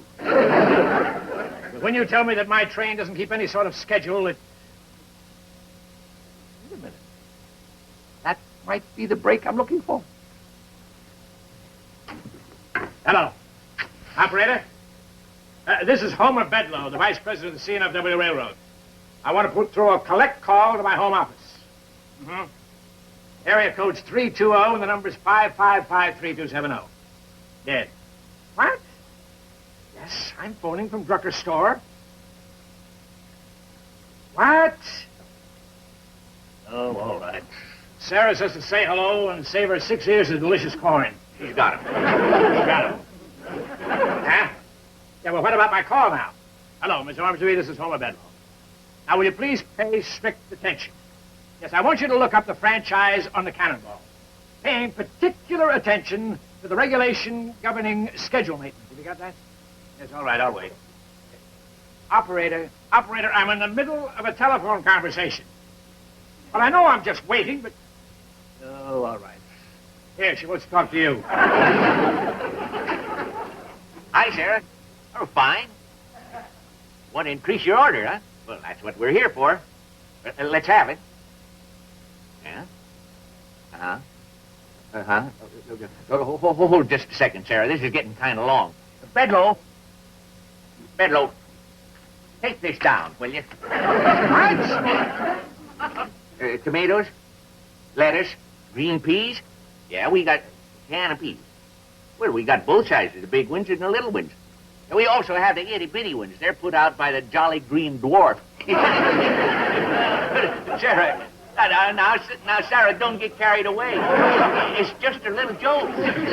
Sarah, tell her a joke, and the first thing you know, she starts laughing and rocking and pulling out all the plugs in her switchboard. What's that, Sarah? Oh, yeah, just a second. Your party's back on the line. Hello? Hello, Miss Ormsby, yes. Sarah, stop laughing. Sarah, will you please stop laughing? No, Miss Ormsby, I'm not phoning from a cocktail lounge. I see these ridiculous characters around here. Watch it. Sarah can unplug you like that. All right, Miss Ormsby, let me have the report. Yes. Hmm. Oh. At least once every 24 hours, huh? I thought it was something like that. Well, thank you, Miss Ormsby. Thank you very, very much. Jolly Green Dwarf, huh? That's good. That's very nearly funny. Here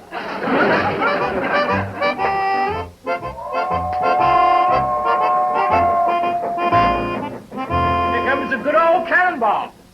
Oh, by the by, Mr. Drucker, I I should like to have your signature on a little statement. What sort of a statement? Oh, just the simple facts you told me about the erratic schedule of the cannonball. Well, what a fella says talking and what he says writing is two different things. I mean, you refuse. I do. Very well, then I shall have to ferret out my own evidence.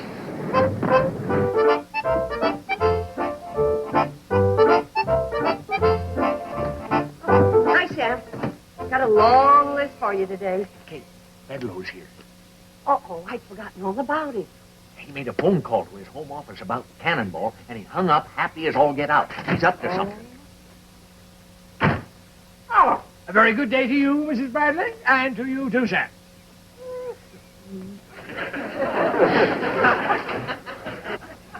Did you ever see anything so sickening? Never. See you, Sam. Oh, Kate, what about your list? That can wait.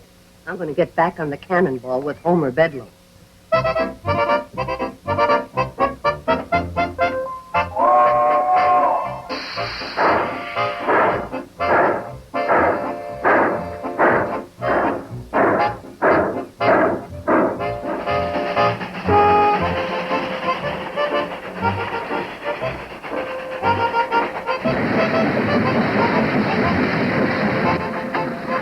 a little delay here, Mr. Bedloe. Flag's up for Doc to make a house call at the Miller place. Well, that's perfectly all right, my good man. Take all the time you need.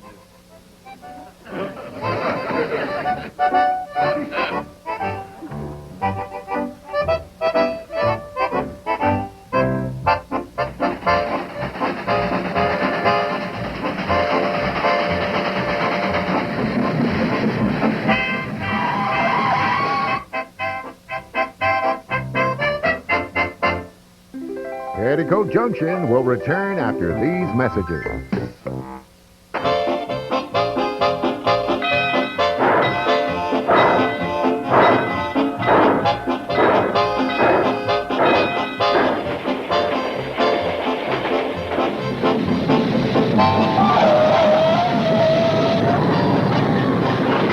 Flag's up at the Skinner place. Wouldn't be surprised if Martha's about to have that young'un.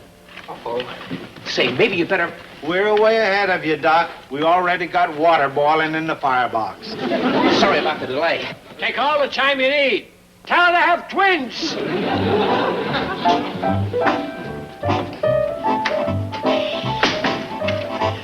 Well, I think I'll just step out and stretch my legs for a bit. Huh?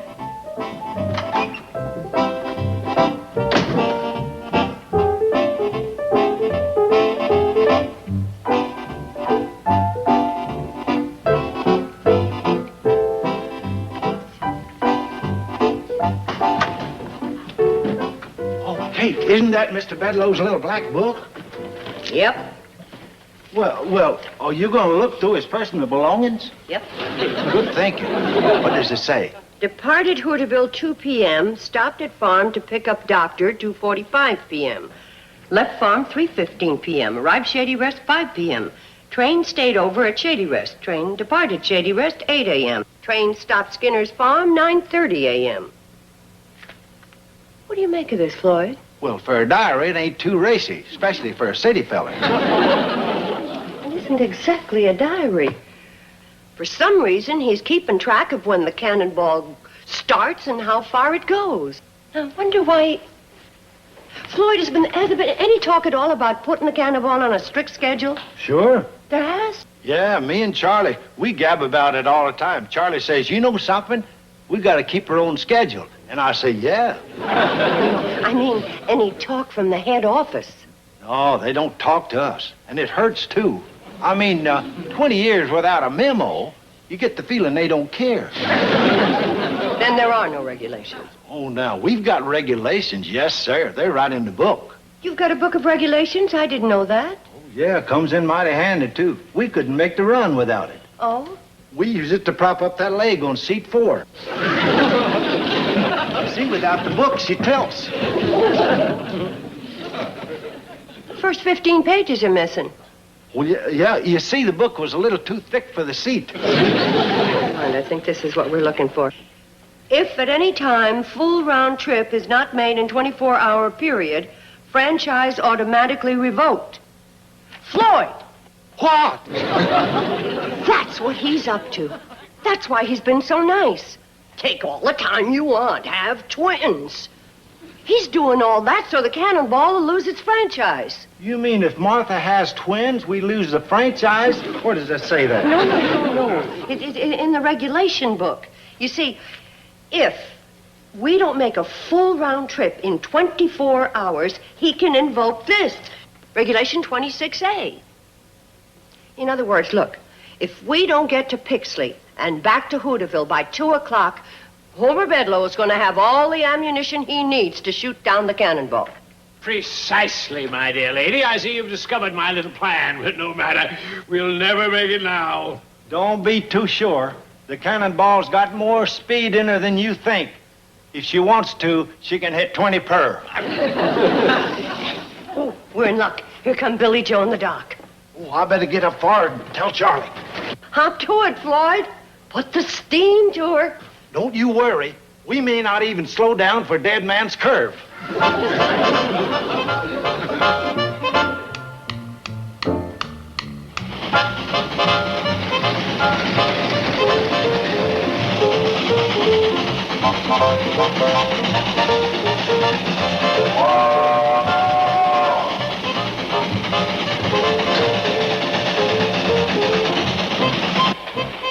I think we're going to make it.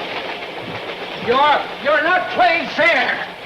We only stopped 2 minutes in Bixley to turn around, and that's an important terminal. It's also important to keep the Cannonball in operation. We're going to beat you, Homer Bedloe. Yes, but by what means? Whatever happened to it's not whether you win or lose, but how you play the game.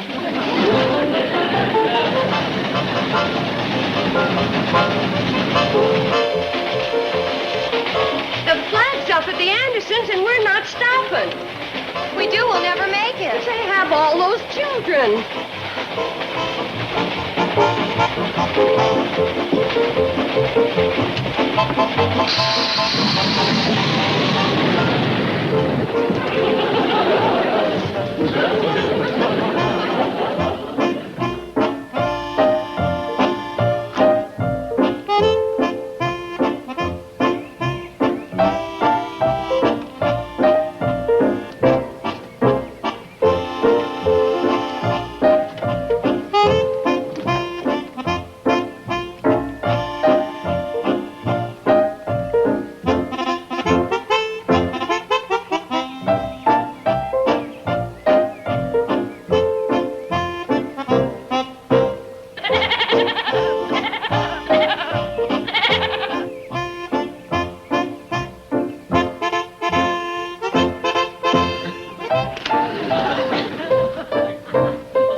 But the doc's going to have to do his doctrine en route to Hooterville. So find seats for yourselves. Come on, sit down. Oh, yes, I forgot about him.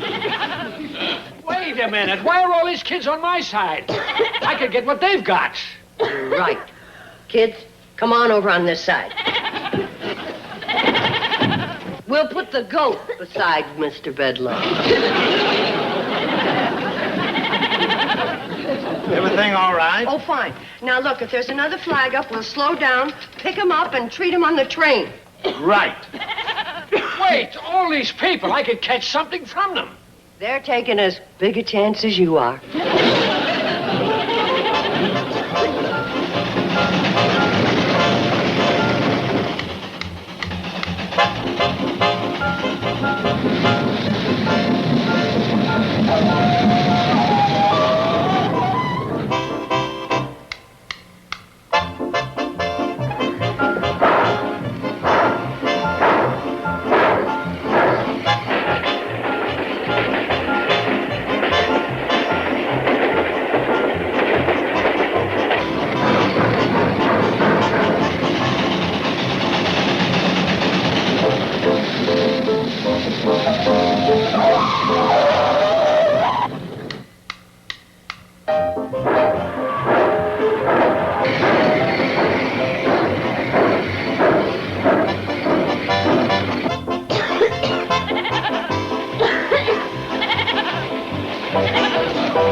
And right on time, too. Care to make a note of that?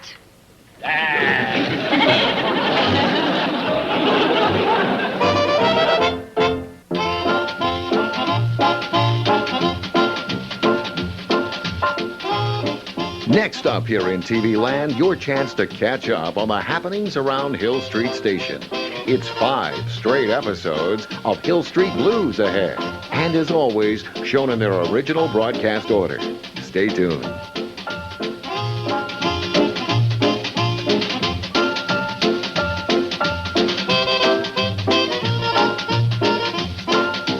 Petticoat Junction.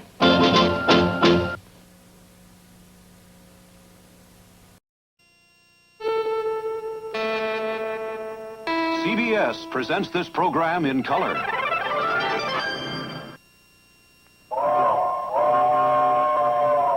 Come ride the little train that is rolling down the tracks to the junction. Forget about your cares, it is time to relax at the junction. Lots of curves, you bet, and even more when you get to the junction. Petticoat Junction. There's a little hotel called the Shady Rest at the junction. Petticoat Junction. It is run by Kate. Come and be her guest at the junction. Petticoat Junction. And that's Uncle Joe. He's a moving kind of slow at the junction.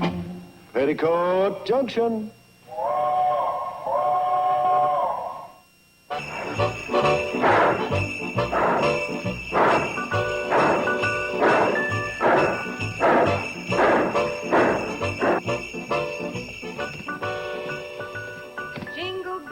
Jingle bells, jingle all the way. Oh, what fun it is to ride in a one-horse open sleigh. Jingle bells, jingle all the way.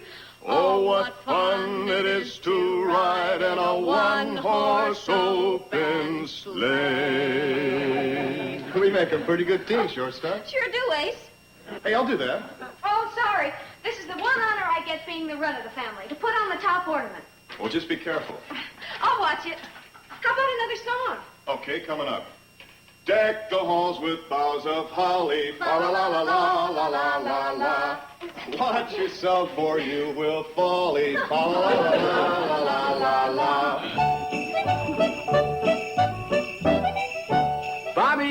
Bobby Joe, would you step out here a minute?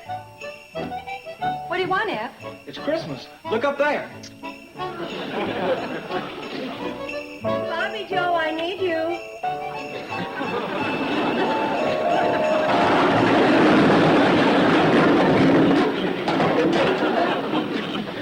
All right, Eb, what'd you do this time? I got kissed. Well, that sure was a noisy one. Bobby Joe. It's Christmas, Mom. All right.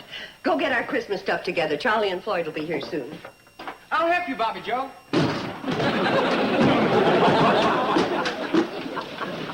Oh, that kid. Stealing the kiss right out here in the store. Well, Sam, it's Christmas. Remember when you were a boy? Yes. Kate, I ain't a boy anymore, but as I understand this custom of kissing under the mistletoe, there ain't any particular age limit on who can and who can't. Sam, you talk too much.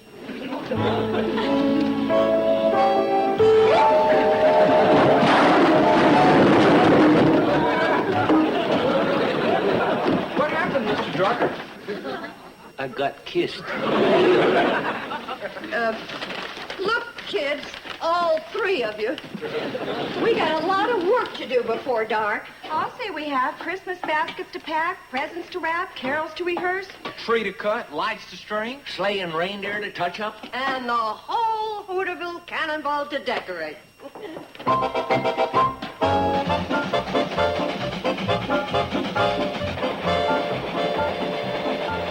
I could use some more pressure, Floyd.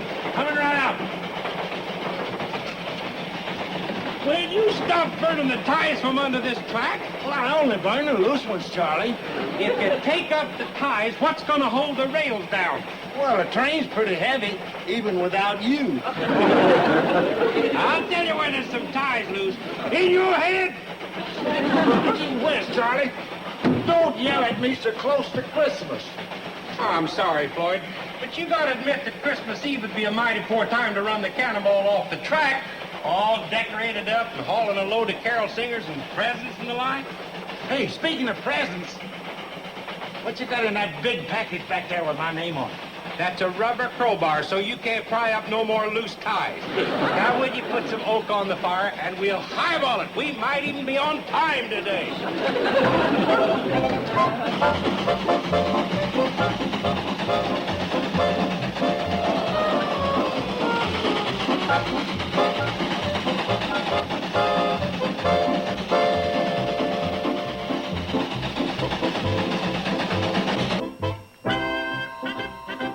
How about it, Mr. Curtis? An inspection trip at Christmas time? Sir, I'm happy to work Christmas, New Year's, any day if it's for the good of the C&FW Railroad. Now, look, Bedlow, I realize you're trying to regain your position as vice president of the company.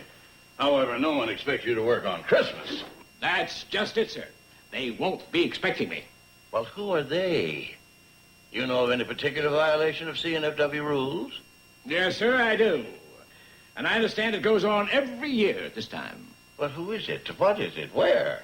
Mr. Curtis, in all fairness, I don't think I'd like to name names or places until I've made a personal on-the-spot inspection. Well, speaking as the president of this railroad, I have to admire your devotion to the company. However, speaking personally, I think you're a nut. Thank you, sir. I'll have a report on your desk the day after Christmas. Will you come in, please, Miss Evans? Merry Christmas, Miss Evans. Mr. Curtis, did I actually see a smile and hear a Merry Christmas from old Scrooge? Mr. Bedlow? You did indeed. And heaven help Bob Cratchit and Tiny Tim, whoever they may be.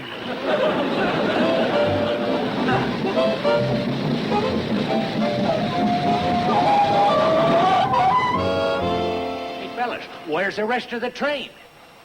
Hey, Charlie, we lost the coach. I can see that.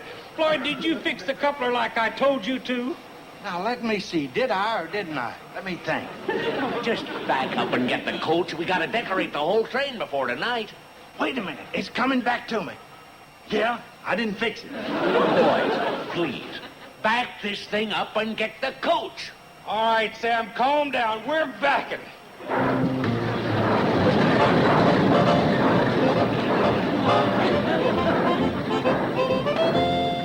Where's the train going? Oh, Floyd forgot to fix the coupler and they lost the coach. Oh, poor Floyd. He always gets so excited around Christmas time.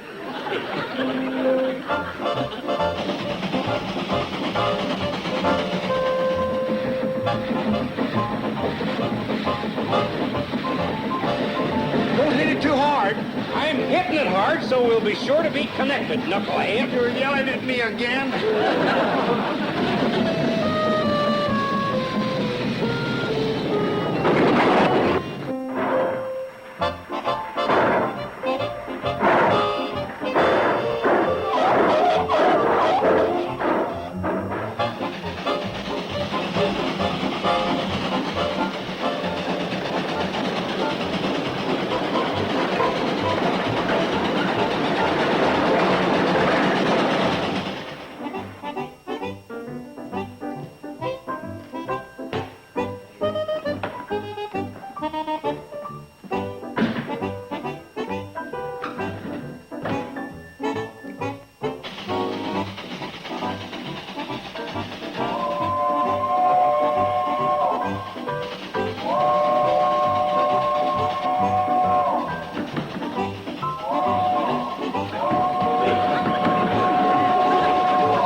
What would he be doing here Christmas Eve? He brought us a present. Lord, you are in really bad shape today.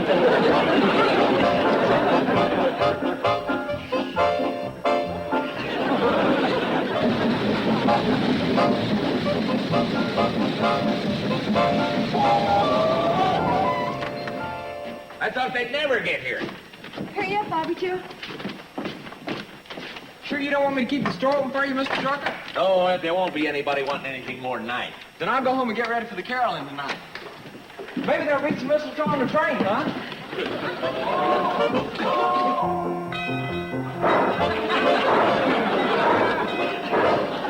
Oh, wait a minute! Stop the train! Hey, wait!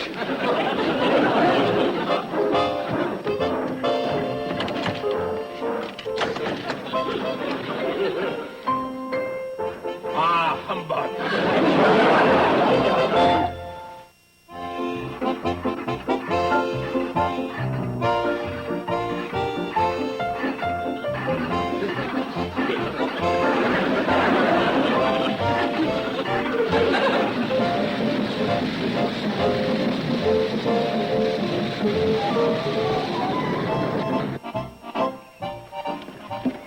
Come on, Floyd, hurry up. Let's get the decorations out of there. Bobby, you go get your sisters and Uncle Joe and Steve and tell them to get down here in the double and help us. Right, Mom. Hurry up, Floyd. It's going to get dark on us. Now, Sam, don't you go hollering at me like Charlie's been doing. It makes me nervous and I forget things. Well, all right, Floyd. Would you please open the door? Charlie yelling at me made me forget to fix the coupler and made me forget... Floyd, we're not yelling. It made me forget something else, too. But now I forget what it was. Now I remember what it was. I was supposed to leave it off at Long Hawker's place, Christmas present for his wife. Oh, you were supposed to deliver that someplace, but where? You yelled at me again, Charlie. Now I forget. Lon Hawker's place. That's right, Floyd. See the card? To Ludi with love from Lon. Here's wishing you a white Christmas. White Christmas. Milk. Get it? Lawrenceman, you are the dumbest ash cat that ever shook a grape. I ain't an ash cat now, Charlie. I'm a baggage rascal. Well, wrestle that cow out of the way and hand us the Christmas decorations. Hadn't we better get this cow back to Lon Hooker's place? We ain't got time. Don't yell at him, Charlie. He'll forget where he put the decorations. Now, Floyd, would you please pass the things down? You bet.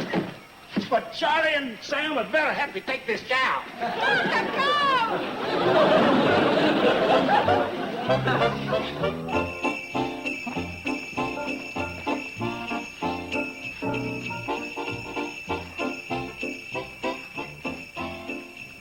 How's this?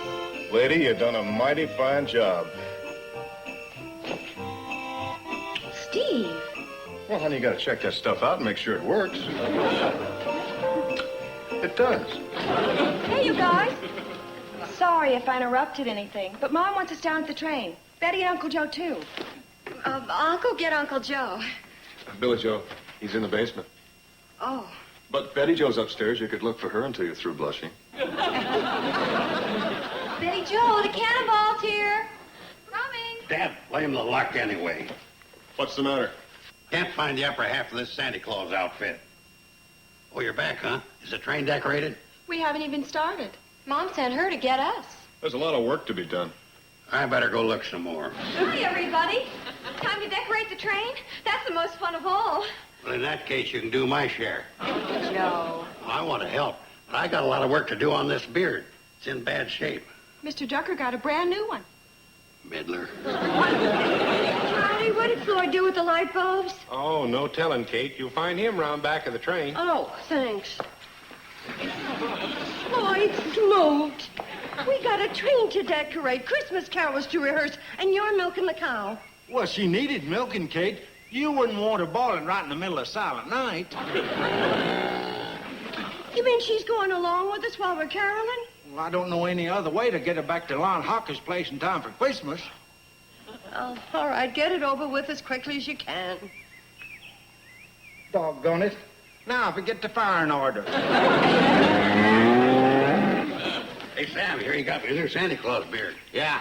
What do you mean you? I'm Santa Claus this year. You was Santa Claus last year. I was not. Floyd was. How about the year before that? That was Pixley Fats. See, it's my turn. You can forget it, Charlie. I got the suit. Not the top half, you ain't.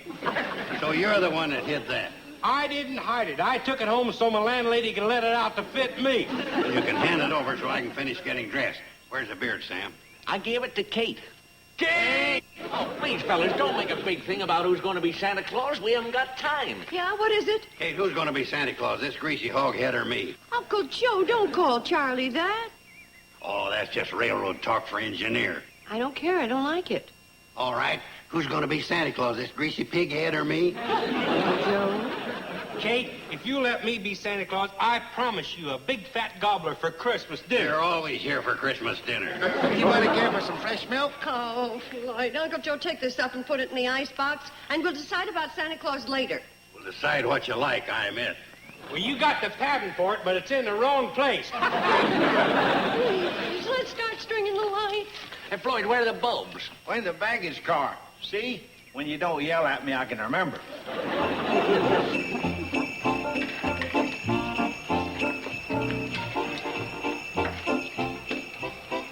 Mom! What's the matter? There's someone coming on the handcar from Hooterville. Handcar. Who is it? I can't tell for sure. It's Mr. Bedlow. Hey, Kate, guess who's pumping up the track to spend Christmas with us? My old buddy Homer Bedlow. You see, Charlie? That was Mr. Bedlow we passed up at the Hooterville station. Oh, fine. That and pumping 20 miles on the handcar. Oh, that ought to put him in a real cheery mood. Just leave him to me. I can handle Bedlow.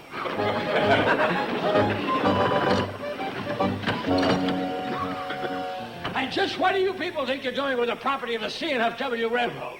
We're decorating for the annual Christmas Carol Sing, Mr. Bedlow. We go all the way across the valley, singing and distributing gifts and packages of food. It's a tradition, Mr. Bedlow. It was a tradition. Now start taking down those lights. Why? Because it's a violation of the C&FW rules and regulations. Well, how's old Homer Bedlow? Still trying to get even with us for outsmarting you? Not anymore, I'm not. That's the Christmas spirit. Put her there. Present for me? Homer, you shouldn't have done it. It's a legal writ empowering me to seize and hold this train. Homer, you shouldn't have done it. Kate! Sam!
Mr. Bedlow, you being an educated man from the city and all, Billy Joe thought you might enjoy hearing that lovely song sung in its original Latin.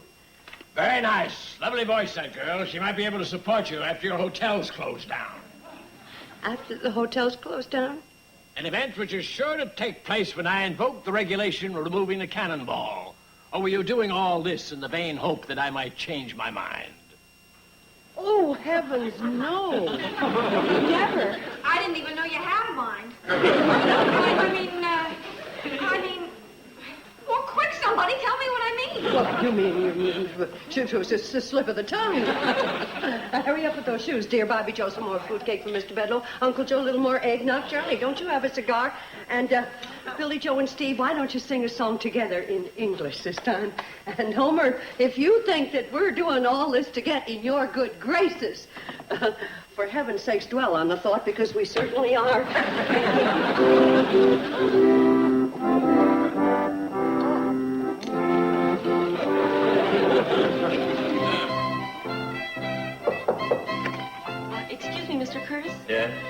the pilot just returned from taking Mr. Bedloe to Hooterville, and he wants to know if you'll need the plane. No, I went. Hooterville? Bedloe went there? Yes, sir. That means he's inspecting the cannonball. And he can find 1,000 infractions. He is going to spoil Christmas for all those wonderful people. Oh, that mean, that vengeful, that... Scrooge, sir? That's too good for Bedloe. Well, will you want the plane? No. You better get me the helicopter. I'd better land as close to the Shady Rest as possible to stop him in time.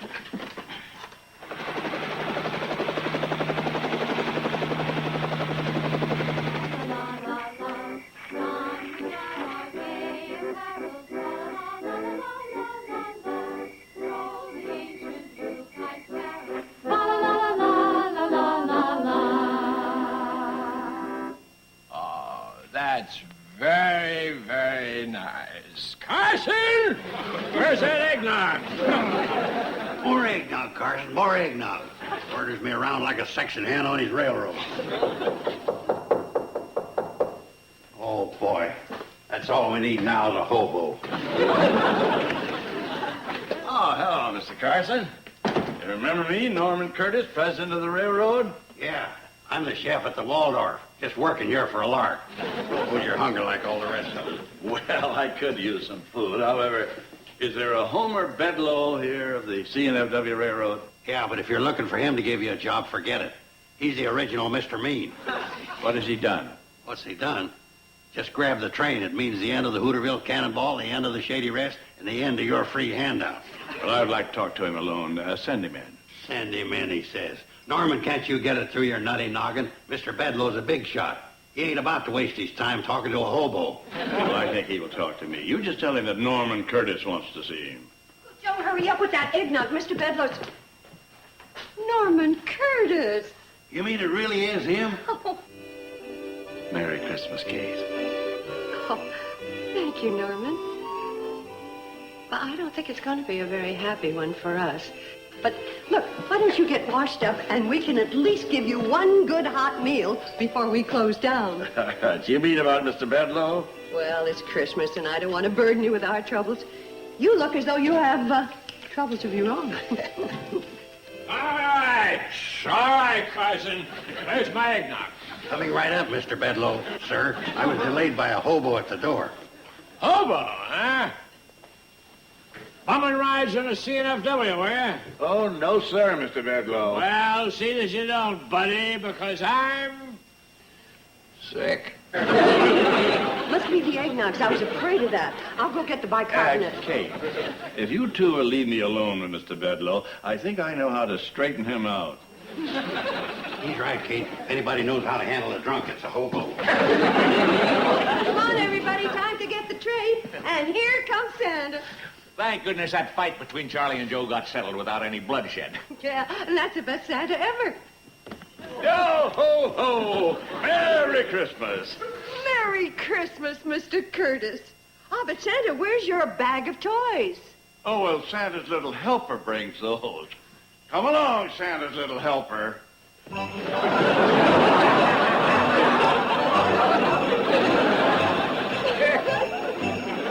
Jolly Santa's helper. Ho, ho, ho, Merry Christmas. Jollier. Ho, ho, ho, Merry Christmas. And a Happy New Year. And a Happy New Year. All right. Now let's all go to the train and sing the songs of the season. Sing the songs of the season. Jingle bells, jingle all the way.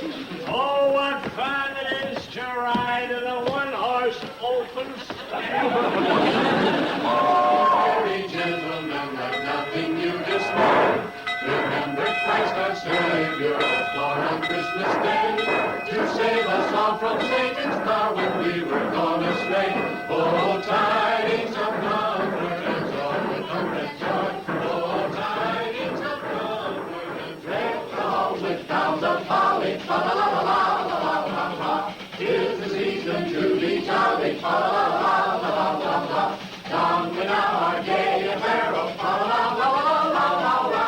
Deck the halls with crowns of holly, fa la la la la la la. 'Tis the season to be jolly, fa la la la la la.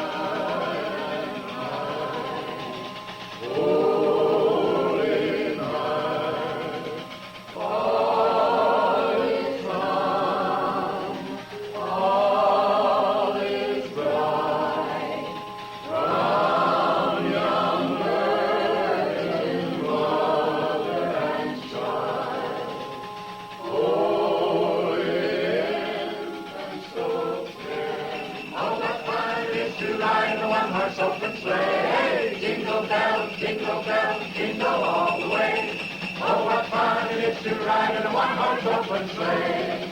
Merry Christmas, everybody. Merry Christmas. Merry Christmas.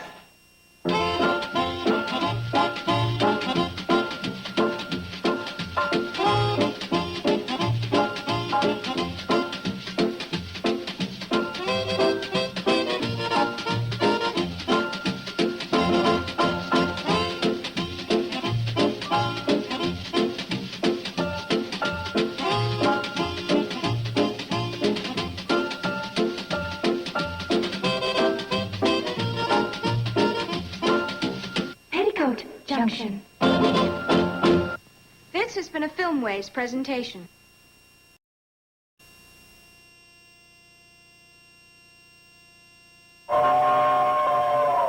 Come ride the little train that is rolling down the tracks to the junction. Forget about your cares, it is time to relax at the junction. Lots of curves, you bet, and even more when you get to the junction. Petticoat Junction. There's a little hotel called the Shady Rest at the junction. Petticoat Junction. It is run by Kate. Come and be her guest at the junction. Petticoat Junction. And that's Uncle Joe. He's a moving kind of slow at the junction. Petticoat Junction.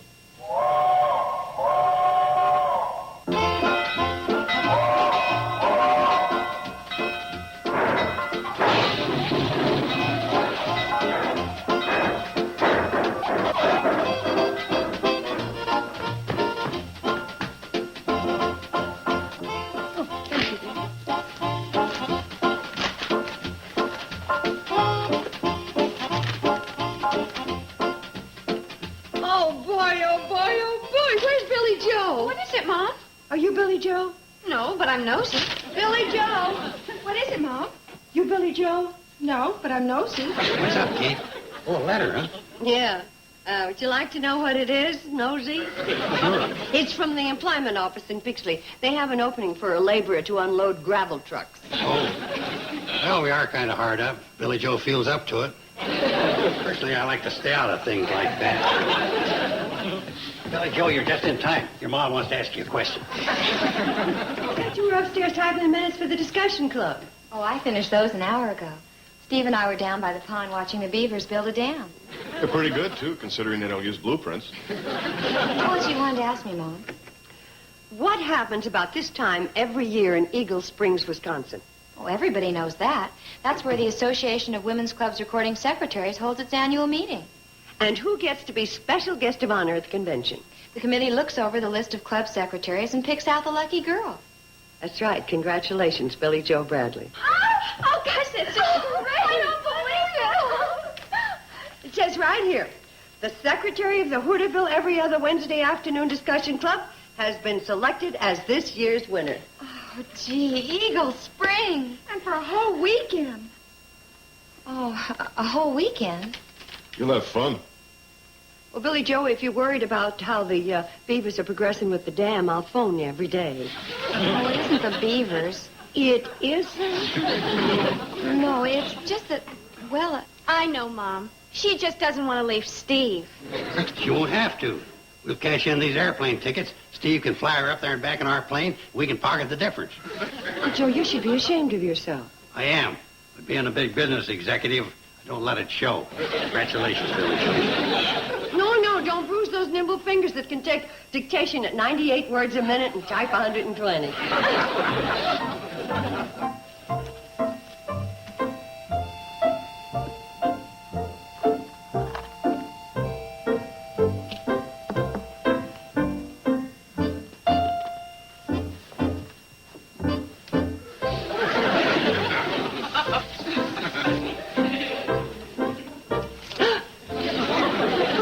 Standing there? Long enough to see what's going on. Kate, that's the money you've been saving up all winter for a new outfit. Now you're giving it to Billy Joe. Well, she's got to have traveling accessories, luggage, wardrobe. Suffering catfish, she's only going to Eagle Springs for 3 days, not around the world. She's my daughter, and wherever she goes, she's going to hold her head up with the best of them. Well, I guess I don't need the fishing pole all that bad.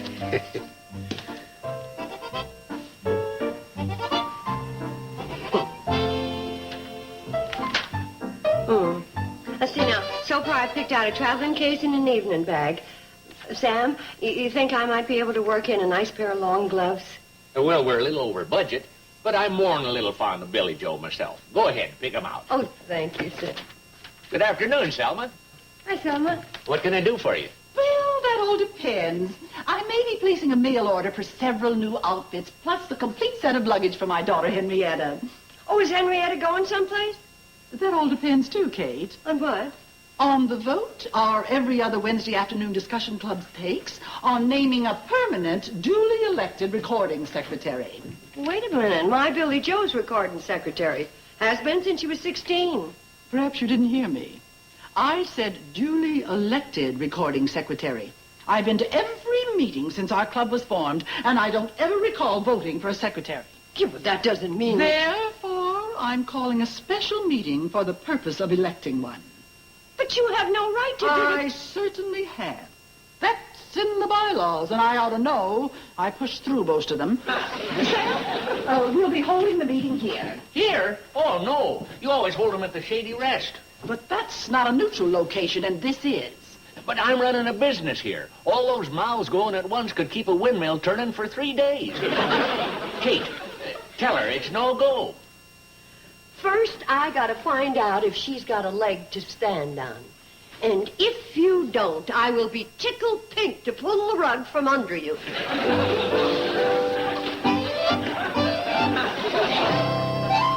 Oh, but, Mom, how can Mrs. Plout do such a thing? And who'd vote for her side anyway?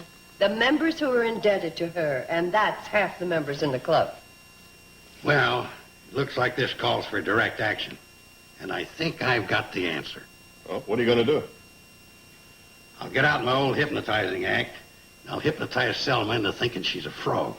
While she's spending the night in Scoville Swamp, we'll drain the whole thing, and her with it. You like it, huh? Does Selma still play the harp? What in the world's that got to do with anything? We'll go over and accidentally push her head between the strings, and she can twang herself to death.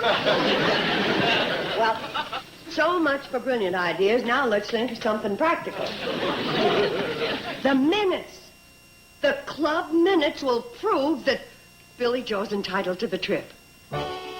January 27, 1943. Oh, these couldn't be Billy Joe's minutes. She wasn't even born then. Keep 'em coming. Will you stop showing off? You're not supposed to read them minutes. Just bring them in.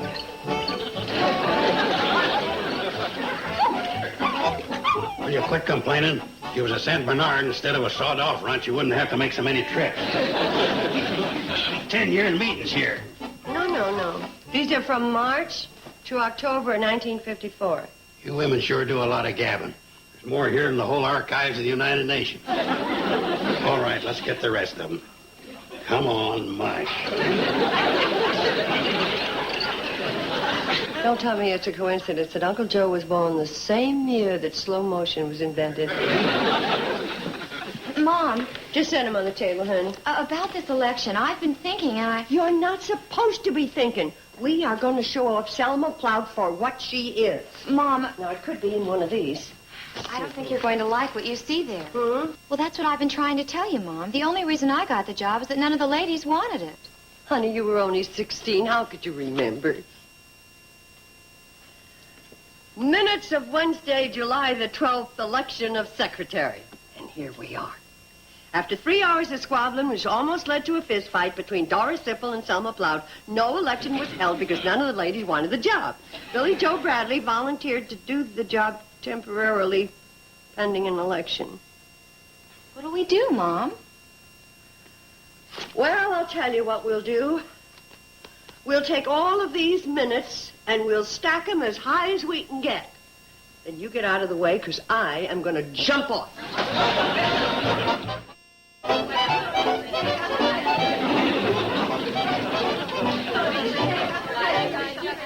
Ladies,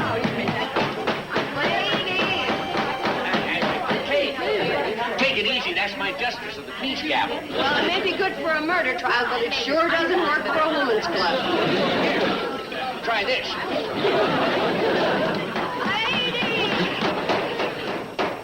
Sam has been good enough to lend us the use of his store, so let's get down to business.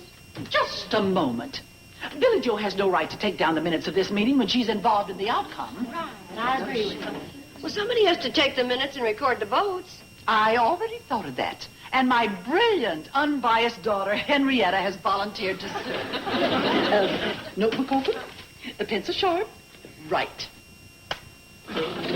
Just like your father's side of the family. Oh, did you see that? She's so eager to serve, she broke her pencil. It doesn't matter. What applies to Billy Joe applies to Henrietta. She's a candidate, too. Doubtless you'll suggest one of your supporters. No. As long as we're meeting in a neutral place, I suggest that we have a neutral secretary.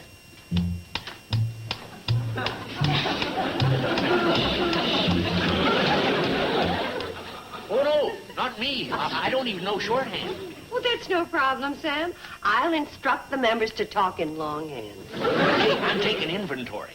It'll speed things up and get us out of here. Well, in that case, you're looking at your secretary pro tem. Have at it. Well, ladies, I guess we all know why we're here, to elect a secretary. Now, the candidates are Billy Joe Bradley and my high-speed, competent, non-mistake-making daughter, Henrietta. Mother, I've been telling you I've never taken shorthand or typing. Quiet, dear. We want that all-expense trip to Eagle Springs. All right, dear, if you insist, I won't tell them that you type 140 words a minute. All right, ladies, if there are no further nominations, let's get on with the vote. And all those in favor of Billy Joe being secretary, say aye. Madam Chairman, why don't we have a secret ballot so Selma won't know who's voting against her right to her face? All right, let's make it a secret ballot. And just to be completely impartial, both Henrietta and Billy Joe will pass out the slips of paper for the vote. Good idea. That's a very good idea.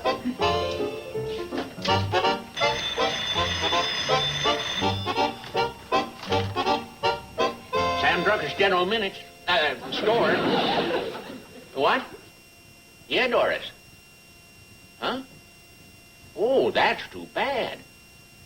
He did, huh? Yeah, well, I'll tell her. Right. Doris Ziffel says there was bad ink on that get well card you sent her, and her pig Arnold ate it, and it made him sick. Thank you, Sam. Now, the girls will pick up the votes, and Sam will tally them.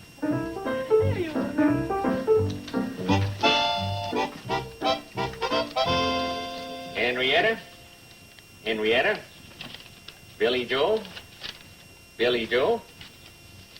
Henrietta? Billy Joe? Henrietta. Henrietta's elected secretary 4-3. Oh, thank you, dear ladies. You not only have made a wise choice, but the only choice. Hold it, Selma. Your Madam Chairman hasn't voted, and her vote for Billy Joe Bradley makes it a tie.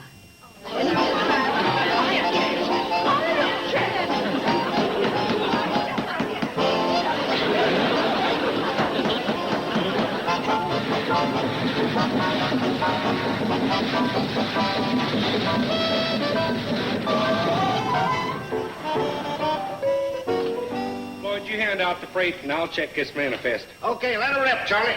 200 pounds of ice. 200 pounds of ice coming out. Here's your ice. Next item. Hold it. Don't look like 200 pounds of ice. It don't. Well, funny, the scale said 200 pounds. What scales? Well, our scale's right next to the stove. Nice by the stove. Next time, use your head. Keep ice on ice. One crate for Selma Plout. Oh, this sure is heavy. I wonder what's in it. I don't know, but it came all the way from Peoria, Illinois. From Peoria? Boy, it must be something real special. Oh, there it is, all the way from Peoria. A typewriter. Not just a typewriter, an electric typewriter. I can barely type with 2 fingers on a regular one. Oh, dear. This'll speed things up, and soon you'll be typing your way to Eagle Spring. But, Mother, I'm just not the typing type. I mean, I'm not good enough to be recording secretary. That's not the point, dear. If you don't go, then Billy Joe will go. And if Billy Joe goes, Kate Bradley will be going around town showing off the postcards her daughter, the secretary, sent her from Eagle Springs. Oh, how can you sit there and let your mother suffer that humiliation? I don't mean to be insubordinate, Mother, but aren't you overlooking something? Your mother never overlooks anything. The election was a tie. Neither one of us will be going on that trip. Child, you underestimate your mother. That tie will soon be broken, and I'll be showing postcards from Eagle Springs to Kate Bradley. But, Mother, there's absolutely no way to break that tie unless you bring in a new member. Oh, I'd almost given you up.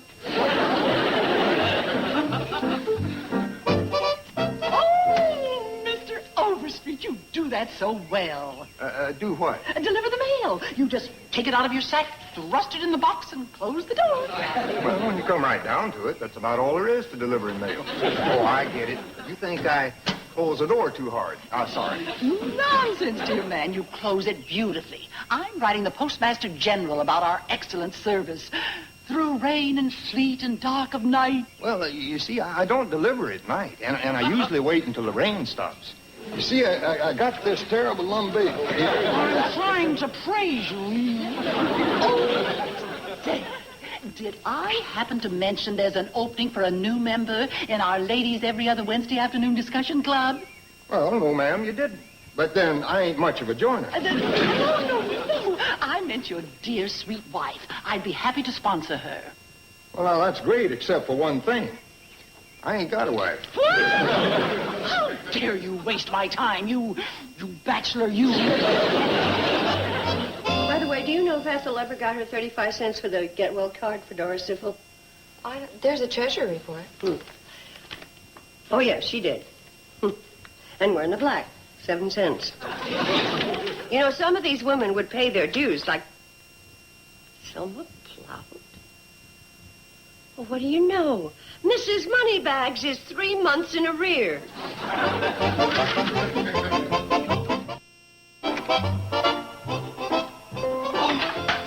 Henrietta Plount. Oh. Quick brown foxes, indeed. Oh. Practice on something you can use as secretary. The club bylaws, for instance. Oh, but, Mother, they're so dull. Dull? Your mother railroaded through most of those regulations all by herself. But, Mother... Don't argue with me. I've had enough wrangling with those silly women on the phone all day. Can you imagine? I can't get one single woman to join the club so we can break that tie vote. Well, in that case, I might as well go to bed. You'll type. Oh, just listen to this magnificent piece of legislation. Oh, if I hadn't been fool enough to marry your father, I'd have been in the United States Senate. Another Margaret Chase Smith. To be eligible for membership, a person must have been a resident of Hooterville County for a minimum of 5 years, and a person must have been a resident for 5... Oh! Start typing! You're on your way to Eagle Spring. Ladies! Since our secretary pro tem, Sam Drucker, is having a sale at his store, the minutes of the meeting will be taken down by both my daughter and Selma's daughter to avoid squabbling. Any objections? All right, all agree. Now, Madam Chairman, I'm in favor of tabling the regular agenda and getting right to the election of a secretary. After all, that meeting in Eagle Springs is only 2 days off. oh, Selma, I think you've forgotten that this was a tie vote. Not anymore. At this time, I'd like to introduce a new member. Presenting my new member, Floyd Smoot. Hi, fella girls. Hey, Kate. Look at my new lunchbox Selma gave me.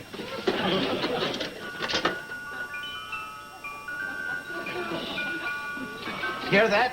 music to digest by. That's real nice. Now, I suppose all you have to do is vote for Henrietta Platt.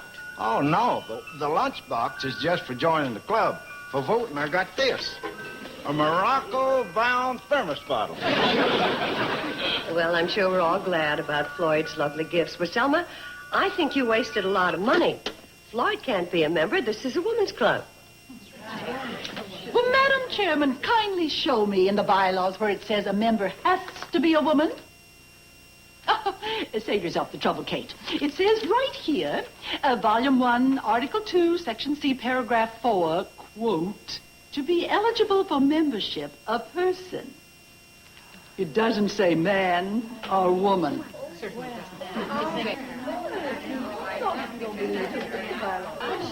Ladies, members, Selma is right. The bylaws do say that, and Floyd is a person.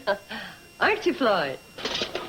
Before I answer that, I don't have to give back my presents, do I? No. But let the co-secretaries have it appear in the minutes that Floyd Smoot is our new member in the Women's Club.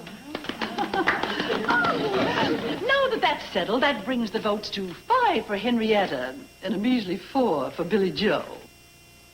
Sorry, Selma, but with Floyd's vote, it's still a tie.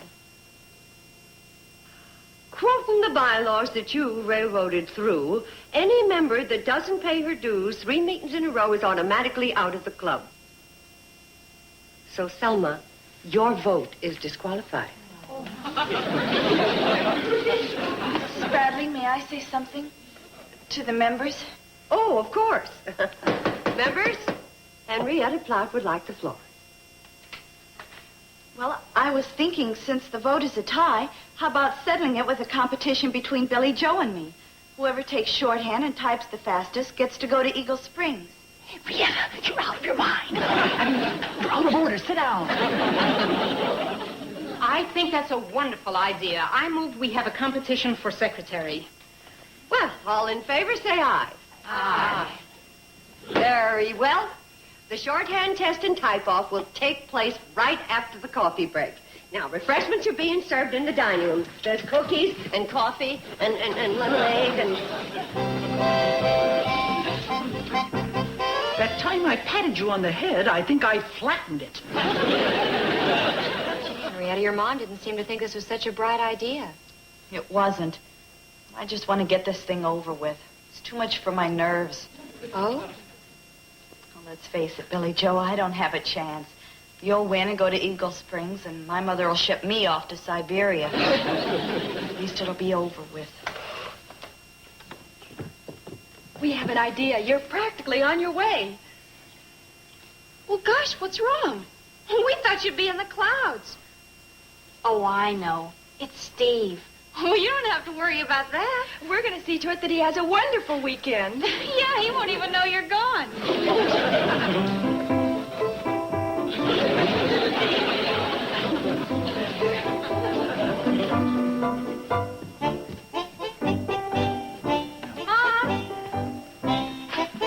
Okay, Mom. I've got the typewriter, the paper, the shorthand pads, the pencils, and the stopwatch. Fine. But there's only one thing missing. What's that? The other contestant. Oh, my goodness. Billy Joe, you're holding up the contest. Coming, Mom.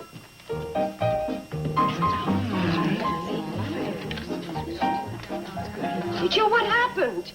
Well, my closet door stuck again, and when I yanked on it, I guess I must have wrenched a ligament in my wrist. Oh, my. Oh, it doesn't hurt much, but I guess the contest is off. Or we could postpone it. Oh, no, you don't. There's no time. The convention in Eagle Springs is day after tomorrow. My daughter wins by default. Well, on account of Billy Joe's sprained ligament, the official winner of the contest is Henrietta Platt, who will represent us in Eagle Springs. And I guess that concludes our business for today. Meeting adjourned. Congratulations, Henrietta. I knew you could do it. Now, the first one inside, but you're going clear.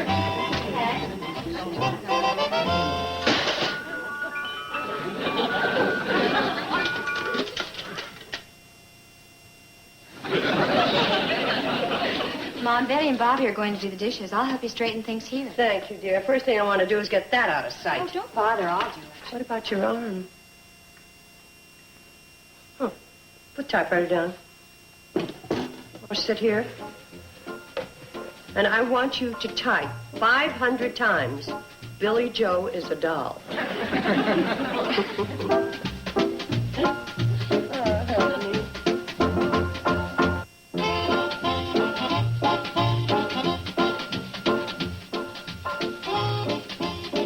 The best TV westerns are right here in TV Land, and you can see them all in one place every Sunday.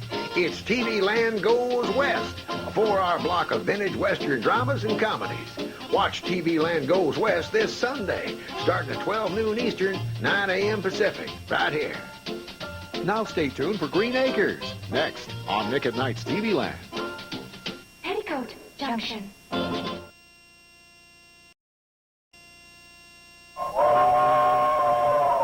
Come ride the little train that is rolling down the tracks to the junction. Forget about your cares, it is time to relax at the junction. Lots of curves, you bet, and even more when you get to the junction. Petticoat Junction. There's a little hotel called the Shady Rest at the junction. Petticoat Junction. It is run by Kate. Come and be her guest at the junction. Petticoat Junction. And that's Uncle Joe. He's a moving kind of slow at the junction. Petticoat Junction.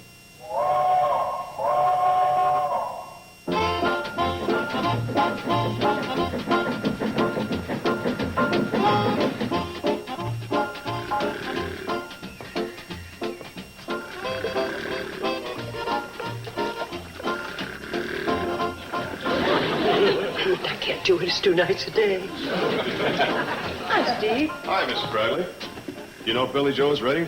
Cannonball should be here any minute. But she'll be right out. She's making some sandwiches. Floyd and Charlie dropping you off, huh? At Willow Creek. Ah, Willow Creek. That was a romantic spot even in my time. Well, we're just going for the fishing. Oh, of course. But I'm still planning on pot roast for dinner. I'm all ready. Bye, Mom. Bye, dear. I'll say goodbye for you. We better go. Steve. Want to take your pole? Bye, kids. Have a wonderful day. All right. I said it's a wonderful day. Yeah, so it is. You know what, Kate? I think I'll just relax for a change and enjoy it. Why don't you do that, Uncle Joe? Greetings, all. Sure clouded up in a hurry. Homer? Why are you here this time? You'll learn soon enough, Mrs. Bradley, when I call my special meeting. What are you up to? Must I always be up to something? Is that my fate? Always to be suspect in this beautiful little place that I consider my home away from home. Where are you going? To get a putty knife and scrape some of this stuff off the wall. Homer, this is too nice a day to have anything but warmth and compassion for your fellow man. So what are you up to? To think that I came here, among other things, to share a personal triumph. Your personal triumph? That's right, Mrs. Bradley. You'll be happy to hear that I am this year's recipient of the CNFW's highest honor, the Good Guy Award. In the winter, I sure hate to meet the loser. Right here. It's beautifully inscribed. Naturally, it commends me for all those things we at the CNFW find so dear. Sportsmanship, fellowship, congeniality, serenity, all those things, Mrs. Bradley. Where is that thing? Confound that secretary of all the stupid, idiotic, lame-brained, knuckleheaded. She didn't put it in. Drat it all! I'm surrounded with incompetence. Joel, allow me. It isn't often I get to serve a good guy.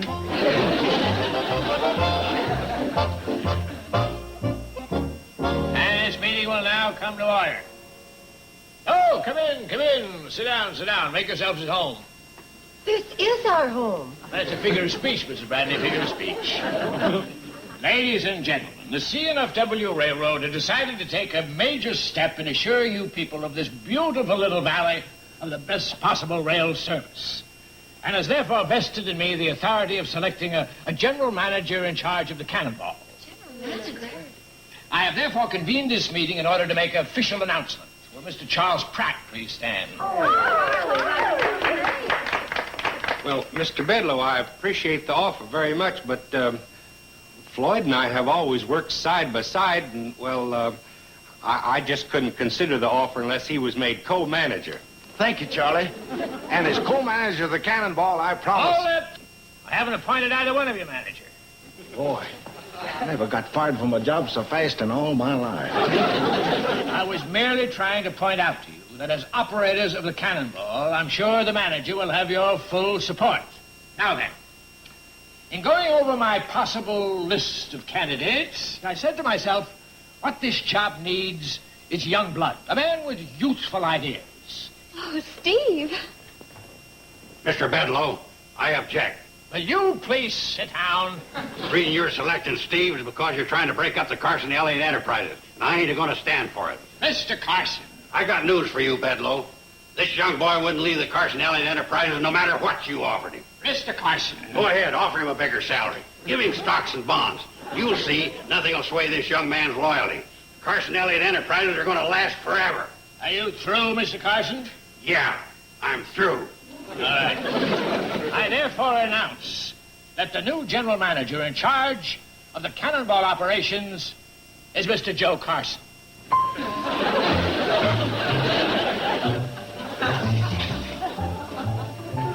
Me? Yes, you. When do I start? How much to pay?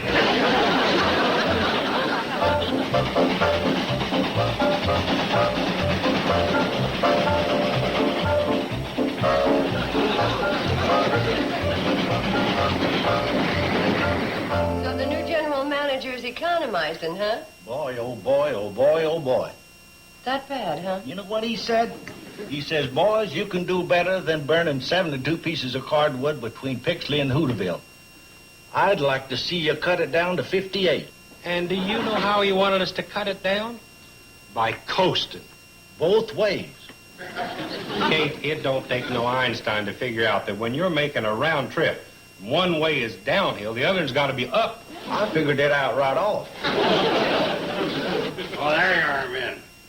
You got 3 minutes to get back on the Cannonball and get up steam. But just a minute, they haven't even finished their coffee and donuts yet. I'm cutting out coffee breaks. Coffee breaks are the ruination of the management class. Mr. Bedlow, may we speak to you, please? Certainly, certainly. Uncle Joe, what's got into you? Just trying to do a good job as general manager. Seems to me you're doing a better job of alienating two friends. Now, save your breath, men. I won't listen to one more word against my general manager. Whatever he says goes. I'll back him up all the way. We stand together. Right, J.C.? Yeah, right, H.B. Oh, boy, oh, boy, oh, boy. Hey, that's just what I was saying. Come on, FS. Right with you, CP. Bye from KB.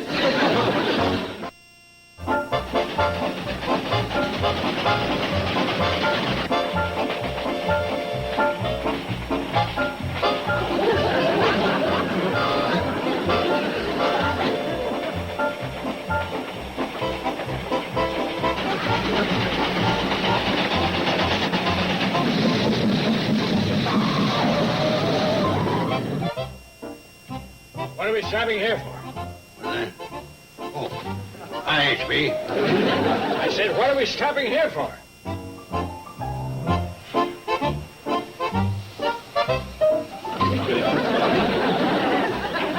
Right in the middle of a bridge. Oh, that's Willow Creek. Boys are probably fishing. Fishing? Yeah, they catch a nice mess of trout. Charlie fillets them. Floyd fries them on the firebox. By the time we get into Hooterville, we got a mouth-watering, finger-licking treat. J.C., we're supposed to be running a railroad. Oh, that's right. I'll handle this, H.B.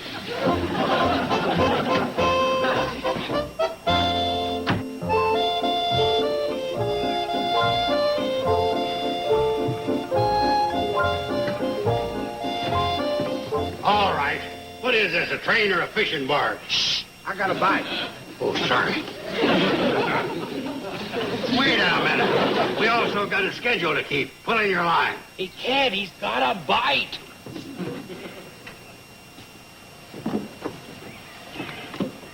Now he ain't. Joe Larson. I never saw the day. Look, I got a railroad to run. Now hit that throttle. All right, Floyd. Anyway, we got enough for you and me.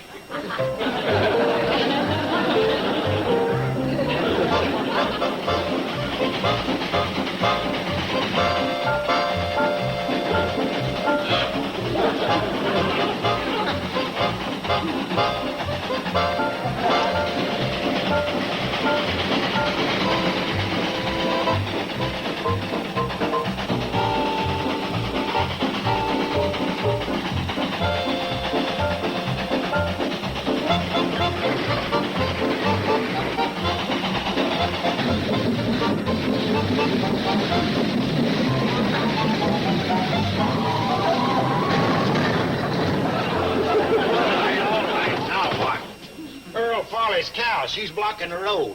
Well, give her the whistle. Why give her a whistle? She's already got horns. I guess general managers don't like jokes. What I want is action. Give her the whistle. Joe, she's grazing. You give her the whistle now, she'll get all bothered and she won't give out come milking time. What do you expect me to do? Well, why not follow regular procedures? What's that? Well, you get out the checkerboard, play 4 or 5 games. First thing you know, you look out there and the cow's gone. I ain't holding up the cannonball for no checker game. That ought to do it. Yeah, it'll do it. And Earl is going to be plenty mad when his cow comes up a pail short.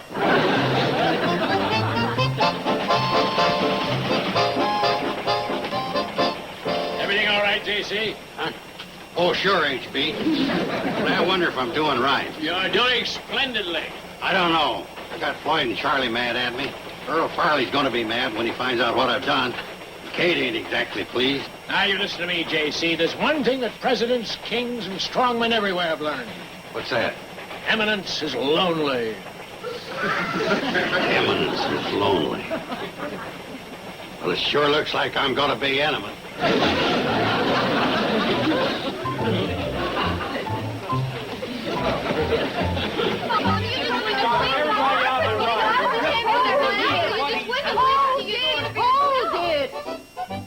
Now, let's have this joyous news one at a time.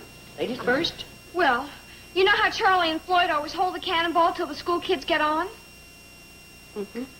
Well, Uncle Joe said he had a schedule to keep, and he made Charlie and Floyd leave Hooterville before all the kids got there. Huh. The general manager's done it again. It's getting so that everybody in the valley is down on Uncle Joe. Well, Charlie, Floyd, what's your complaint? We don't have any. You mean you don't have any quarrel with the way Uncle Joe's running the cannonball? That's right. How come? We quit. You two quit? Then who's going to run the train? Yes. Don't tell me. Well, Uncle Joe doesn't know how to operate the cannonball. He not only doesn't know, he's out there proving it. You ought to see him.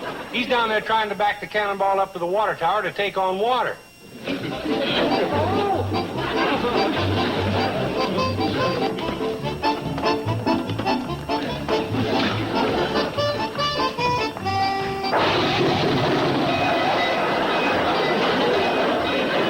There she goes. It's sort of like watching my wife running off with my best friend. If I had a wife and a best friend.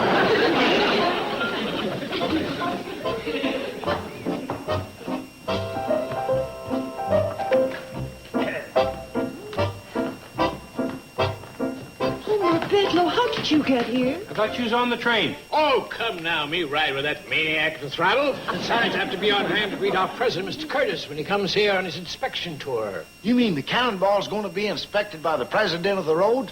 Oh, boy. Oh, no.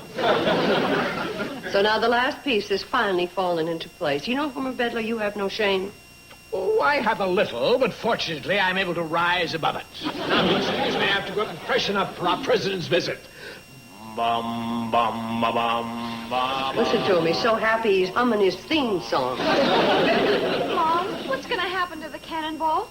With everybody in the valley mad at it and Charlie and Floyd not even running it, what'll Mr. Curtis do? Shut it down if Homer Bedloe gets his way, but not if we get ours. Now, boys, when Uncle Joe gets back from this return trip, I want you to rush down and take over the cannonball. We can't do that, Kate. We quit. Yeah, and while we was quitting, we was fired. By whom? By His Eminence J.C., the GM. It's the only way to save the cannonball. You gotta go down, take it over, run it into Hooterville, pick up Mr. Curtis, and act like nothing is wrong. I don't know about taking over. You know Joe. Oh, well, Uncle Joe may have his faults, but you can reason with him. And so, okay, manhandle him and take over the train.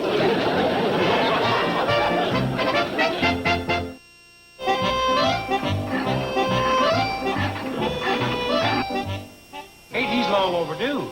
We ain't ever this late, even for Earl Farley's cow. Well, I just hope that he's Uncle Joe! Hello? We didn't hear the cannonball whistle. Where's your general manager's suit? I'm a working railroader. As for the whistle, I passed a new regulation. No more blowing it. It wastes steam. What happened? He's probably broke the pull string on my whistle. Yeah, a brand new shoelace I put on. Brass tip and all. Well, never mind that, boys. Go on down, climb aboard the cannonball, go into Hooterville, and pick up Mr. Curtis. Come on, get along.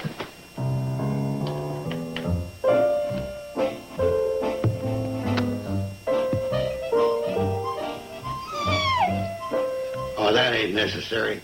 You don't need to come around and give me sympathy. I brought this whole thing on myself, acting the big shot general manager.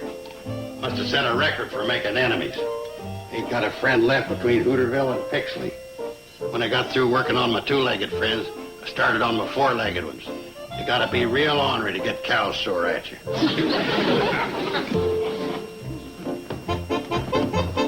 Kate, the cannonball ain't down on the track. The only thing that's there is the hand car. I'll sneak out the back. That way it'll be best for Kate and the girls.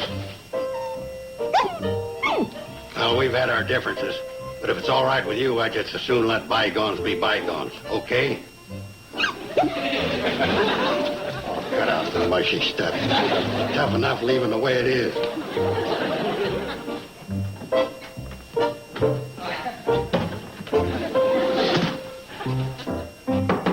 Come in.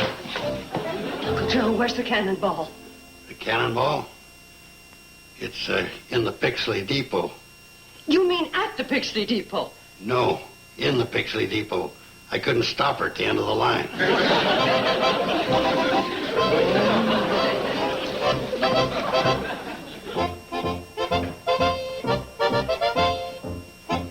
Boys! Hi, Mrs. Bradley. Look who I brought. Oh, Mr. Curtis. Hello, Kate. Hello. I was waiting over at Hooterville with this fine young man here over to fly me over. Wasn't that accommodating of him? Oh, he's a dandy, all right. Where are the never mind. Oh, you know, you'd probably like to freshen up after your flight. Oh, there's no hurry. As a matter of fact, I could make my inspection of the cannonball first, and then... Oh, you tycoon.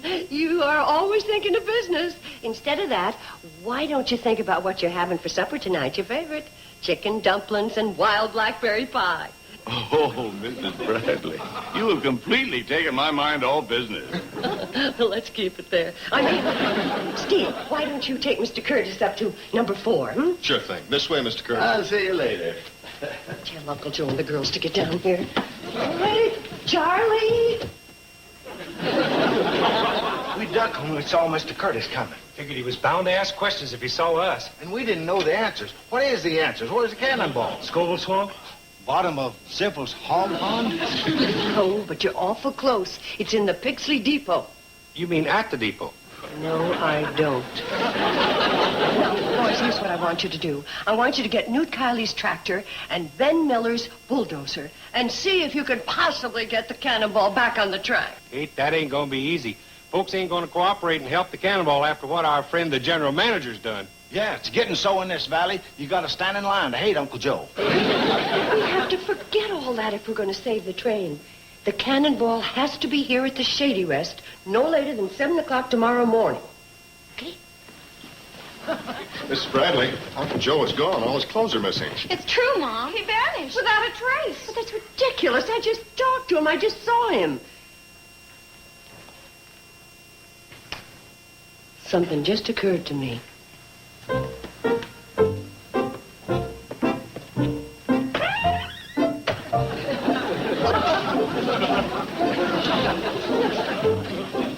You didn't think he'd run away on an empty stomach, did you? Wonderful dinner, Mrs. Bradley. A wonderful dinner. Thank you, Mr. Curtis. And see, how about taking an after-dinner run on a cannonball, huh? Ah, there he goes, thinking of business again. Mrs. Bradley is right, Bedlow. Now, let's forget business. Yes, but I just thought... I'm enjoying myself with these people. I always do. I'm worried about the cannonball. I think we should investigate. The cannonball's been running for years. Waiting one more day won't matter. But while we're not doing anything... Say, Mr. Curtis, how would you like to sing some old songs like you did the last time you were here? Fine. I would really like that. Oh, wonderful girl. Steve, come in here. And we have a wonderful surprise for you. A fine baritone. Well, fine, fine. And what would you like to sing? Well, how about Aurelie? Remember that? Oh, you're right. You're And right. Bedlow, if you are going to pout on key.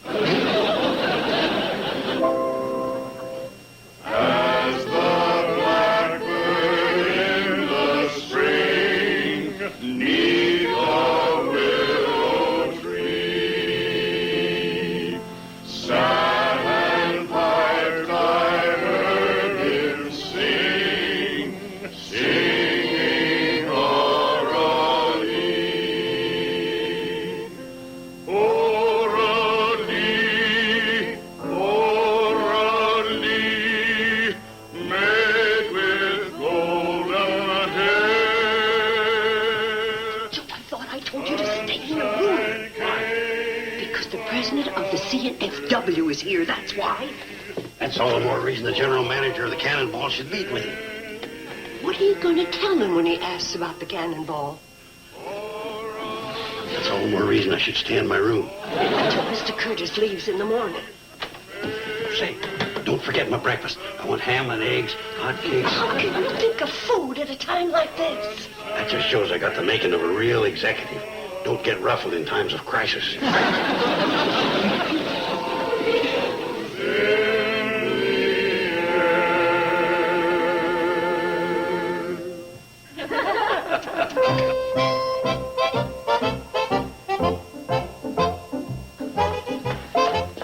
Any sign of the cannonball? Not a one.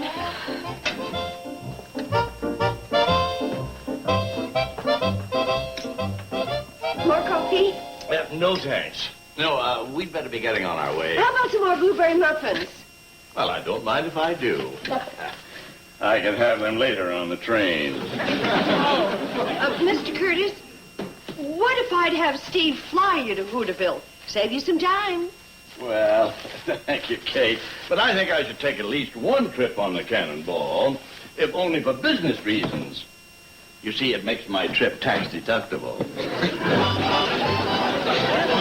Oh, say, Mr. Curtis, remember the time you rode the handcar? Do I? Now, that was a lot of fun. Yeah, we still have it. Wouldn't it be a riot riding it into Hooterville? You know, after a big breakfast, the exercise? Yeah, well, thanks. But when it comes to riding handcars, I think I've had it.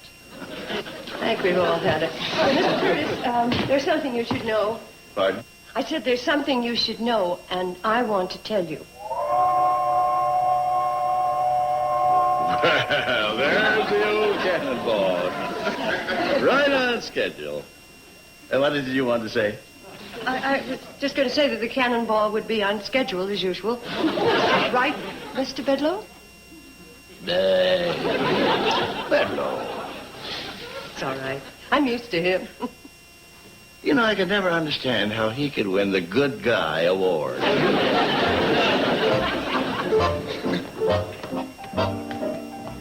Well, there she is, just as I remember. You know, Mrs. Bradley, that's what I like about your little valley. Things never change. It goes serenely on, day after day. That's right. serenely on day after day. Goodbye, Kate. Goodbye, Mr. Curtis. Bradley. Mr. Bedlow.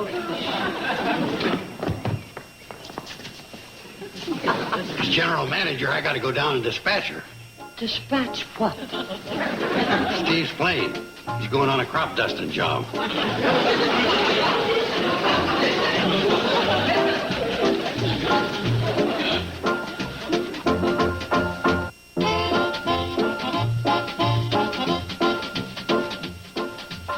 TV Land's Saturday Cavalcade brings you Big Stars, Little Screen, our sampling of Hollywood stars appearing in unjustly forgotten television treasures. This Saturday, tune in for Patrick Swayze, Red Fox, and Rock Hudson in 3 rarely seen programs, starting at 12 noon Eastern, 9 Pacific, only on Nick at Night's TV Land.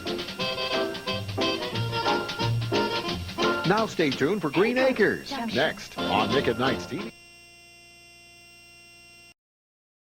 আজকে আমি করেছি spicy teriyaki chicken with garlic broccoli layered in bao. আমার কাছে awesome লেগেছে। আজকে আমার ছিল dark chocolate and chilli mustard with strawberry coulis and caramelise popcorn on top. ভেতরের জিনিসটা খেলাম তখন খুবই ভালো লাগছিল, ফ্লেভারফুল, অনেক মজা লাগছিল। বাট সাইডটা নিয়ে যখন কেটে খেয়েছি তখন এই যে ঝামেলাটা হচ্ছে।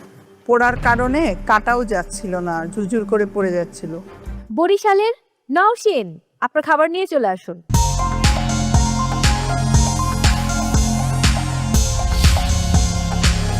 আজকে আমি করেছি spicy teriyaki chicken with garlic broccoli layered in wow.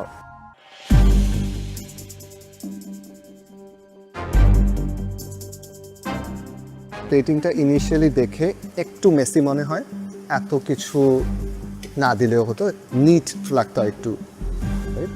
বাউটা usually একটু ফ্লাফি হয় বাট কনস্ট্রেন ছিল, so good try.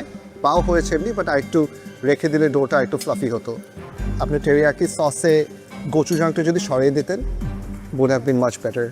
Yeah, teriyaki is a Japanese sauce, gochujang is a Korean flavor. Other than that, it's okay, it's a good try. ভালো ছিল। একটা নতুন recipe try করেছো, মোটামুটি। আমার কাছে অসাম লেগেছে, এক্সেলেন্ট। কস্টিং নোশন ইন্ডিভিজুয়ালি ঠিক আছে, বাট ওভারঅল প্লেটিংয়ের কস্টিংটা দিয়ে দিবেন, ঠিক আছে? সব কিছু ইন্ডিভিজুয়াল কস্টিংটা ঠিক আছে, রাইট? বাট ইন্ডিভিজুয়ালি আর সেলিং প্রাইস দিতে হবে না, ঠিক আছে? Thank you.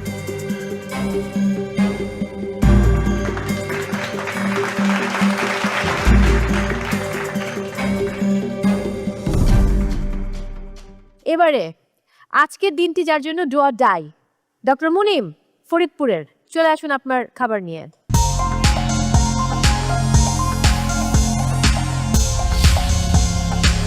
আজকে আমার ছিল dark chocolate and chilli mustard with strawberry coulis and caramelise popcorn on top.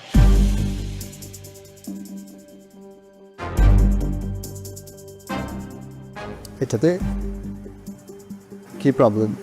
ভেঙে যাচ্ছে। এই কালারটা আসলো কিভাবে? Cocoa powder. কালো রংটা কিভাবে এসেছে? একটু কি বার্ন হয়েছে? আপনি একটাও খেয়ে? একটা টোটাল আমি খেয়েছি। একটা টোটাল খেয়েছেন, কোনো বার্ন কিছু পাননি? বার্ন হয়েছে। যাই, আমি এই যে এইটুকু আমি একটু আলাদা করে রেখেছি, যেটা আমার কাছে মনে হচ্ছে পুড়ে গেছে। অ্যান্ড আমি যদি স্মেল করি এটা, আপনার মেন্টরসকে? মেন্টর নাদিয়া নাতাশা। নাদিয়া নাতাশা আপু, উনি তো বেকিং মাস্টার। নাদিয়া নাতাশা আপু, আপনি একটু আসবেন প্লিজ। আমি না একটা গন্ধ পেয়েছিলাম, পোড়া গন্ধ, এইটাই সেটা। নাদিয়া কি ট্রাই করে দেখবেন? এটা ফুলি বার, ফুললি বার্ন কমপ্লিট। এটা ফুললি বার একবার বেক করেছিল, উনি বুঝতে পেরেছিল না যেটা আসলে বেক হয়েছে, কিন্তু উনি আবার বেক করেছে। মানে যেহেতু এটা ডার্ক, উনি মেবি বুঝতে পারেন, ওনার কাছে মনে হয়েছে একটু হবে বার্ন হয়ে গেছে। আপনি যখন এটা নিয়ে যাবেন টপ পার্টটা একটু ট্রাই করে দেখেন, ইটস কমপ্লিটলি বার্ন, তিতা। It's very unfortunate. আজকে আপনাকে অনেক ভালো করতে হতো, অ্যান্ড আজকে লাক আপনাকে ফেভার করছে না। সাইডের পার্টটা ছাড়া আমি জাস্ট উপরের পপকর্ন সহ ভেতরের জিনিসটা খেলাম, তখন খুবই ভালো লাগছিল, ফ্লেভারফুল, অনেক মজা লাগছিল। বাট সাইডটা নিয়ে যখন কেটে খেয়েছি তখন এই যে ঝামেলাটা হচ্ছে। পোড়ার কারণে কাটাও যাচ্ছিল না, ঝুরঝুর করে পড়ে যাচ্ছিল। আর আদারওয়াইজ দেখতে ভালো ছিল। Costing is okay Munim, costing ঠিক আছে অ্যান্ড ভেরি নিটলি ডান, ভালো হয়েছে।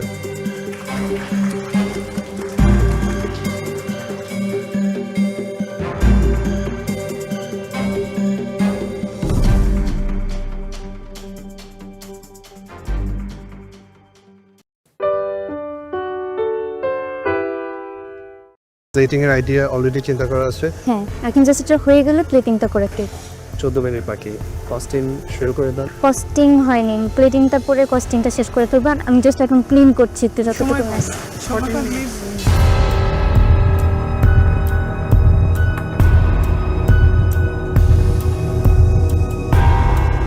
স্পেনের একটা রেসিপি করছি, এটার নাম হচ্ছে গিয়ে ফিশ পাইলা।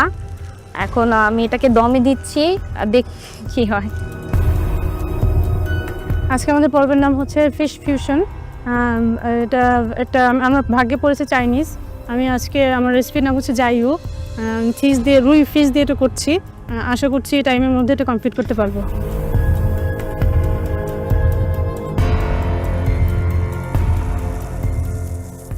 আজকে আমি করছি মেক্সিকোর একটা ডিশ, পেসকাডো আলা ভারকুজানা। আজকে আমি ফার্স্ট টাইম মেক্সিকান কোনো ডিশ করছি, তারপর ফিশ দিয়ে ফিউশন। আজকে আমার রেসিপি ছিল ফ্রেঞ্চ কুইজিন। তো দেশি মাসে ফ্রেঞ্চ কুইজিনের কোনো একটা ডিশ আমাকে করতে হচ্ছে। আমি আমার মেন ডিশ হিসেবে রাখছি হচ্ছে ফ্রেঞ্চ বিস্ক স্যুপ, সেটা হচ্ছে বল দিয়ে করতেছি আমি, বল পিস দিয়ে। আমার স্যুপ মোটামুটি হয়ে গেছে, আমি জাস্ট একটু টেস্ট করে এটা নামাই ফেলবো। আমার অলরেডি আমি এটা রোল ভাজবো আর হচ্ছে টোস্ট রেডি করবো, দ্যাটস ইট।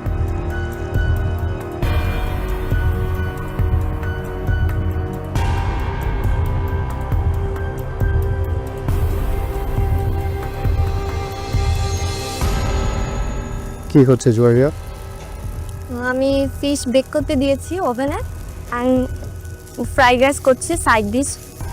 আর আমার রেসিপির নাম হলো ওরাটা আল পার্টোসিও। 15 মিনিট বাকি আছে, হয়ে যাবে না? I hope so. With plating, costing and cleaning. Good luck. Thank you.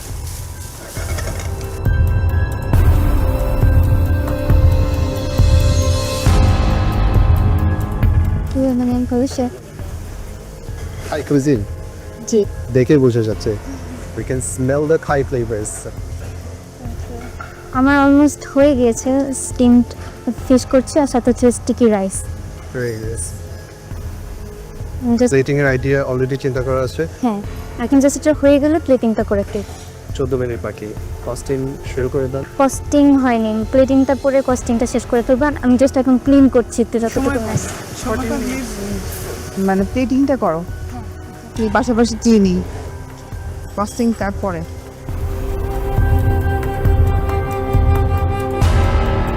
কি অবস্থা?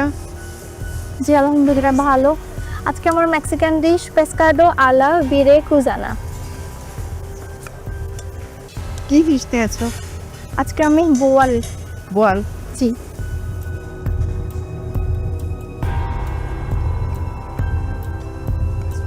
জি জি।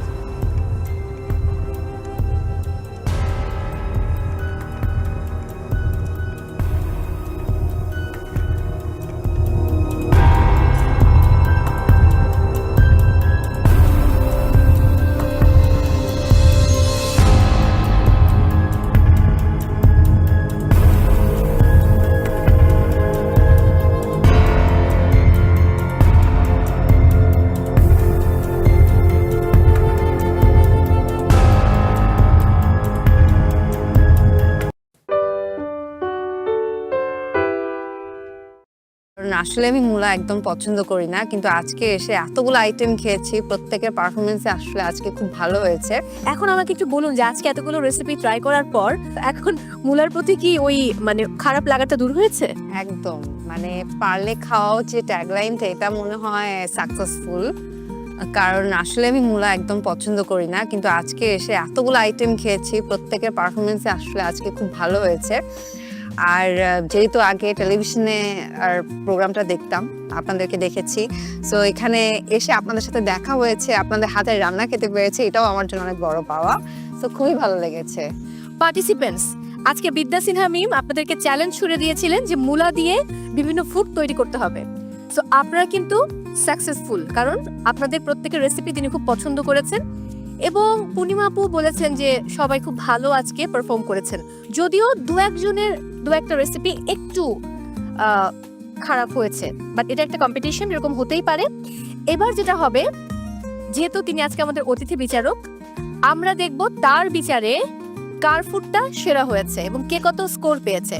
তবে আমি আগেই বলে রাখতে চাই, আজ আমরা আমাদের বাকি 3 বিজ্ঞ বিচারকের স্কোরটা দেখছি না, তারা আসলে কত মার্কস আপনাদেরকে দিয়েছেন সেটা আমরা আজকে রিভিল করব না, সেটা আমরা আগামী পর্বে দেখব। সো এই মুহূর্তে আমরা দেখে নেব বিদ্যা সিনহা মিম আপনাদেরকে কত মার্কস দিয়েছেন। শুরুতেই কুমিল্লার সাফায়াত, স্ক্রিনে চোখ রাখে আপনার স্কোরটা দেখবো। Let's have a look. Wow, 8 out of 10। এবার আমি চলে যাব ঢাকার প্রতিযোগী নাশিতা বাশারের কাছে। 8.40, কংগ্রেচুলেশনস নাশিতা বাশার। এবারে ঢাকার সেজুতি 7.60। জয়পুরহাটের কুমু, আপনার স্কোরটা দেখে নেব। 6.60। এবারে চট্টগ্রামের উর্মি মাহবুব 4.40 আউট অফ 10। এরপর নওগাঁর জুয়াইরিয়া 9.20। কংগ্রেচুলেশনস জুয়াইরিয়া। এবং আজকের সর্বশেষ প্রতিযোগী নিশাত 8.80। কংগ্রেচুলেশনস। তার মানে পার্টিসিপেন্টস, আমরা জেনে গেলাম আমাদের আজকের অতিথি বিচারক বিদ্যা সিনহা মিম আপনাদেরকে কত মার্কস দিয়েছেন, বাট আমাদের বাকি 3 বিচারকের টোটাল স্কোর আমরা জানবো আগামী পর্বে। এবং আমি আরও জানিয়ে রাখতে চাই, আগামী পর্বে আমাদের বাকি 7 জন পার্টিসিপেন্ট অর্থাৎ যারা লবণ টিমে আছেন তারা পারফর্ম করবেন। এরপর আমরা আগামী পর্বে জেনে যাব কারা রয়েছেন শুরুর দিকে, অর্থাৎ আমাদের টপ 12 পার্টিসিপেন্টস, এবং যে 2 জন পার্টিসিপেন্টস বটম 2-তে থাকবেন তারা এই মহামঞ্চ থেকে বিদায় নেবেন।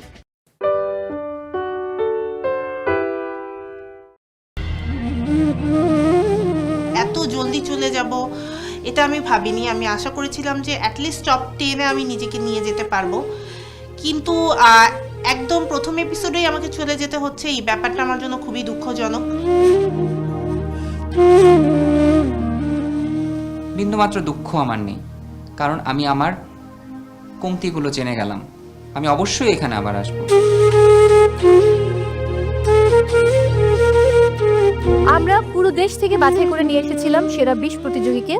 তাদের মধ্য থেকে আজ বিদায় নিলেন 2 জন প্রতিযোগী, বাকি রইলেন 18 জন। এবং এই টপ 18 পার্টিসিপেন্টকে সঙ্গে নিয়ে আমরা এগিয়ে যাব আমাদের পরবর্তী চ্যালেঞ্জগুলোতে। Congratulations to all. বিজ্ঞ বিচারক, আমার মনে হয় বিদায় নেবার আগে আরেকটি বিশেষ কাজ বাকি রয়ে গেছে, right? Black scarf. Black scarf, স্ক্রিনে চোখ রাখি, দেখা যাক কে পাচ্ছেন এবারের চ্যালেঞ্জের black scarf. 29.6 out of 30। Congratulations কুমু।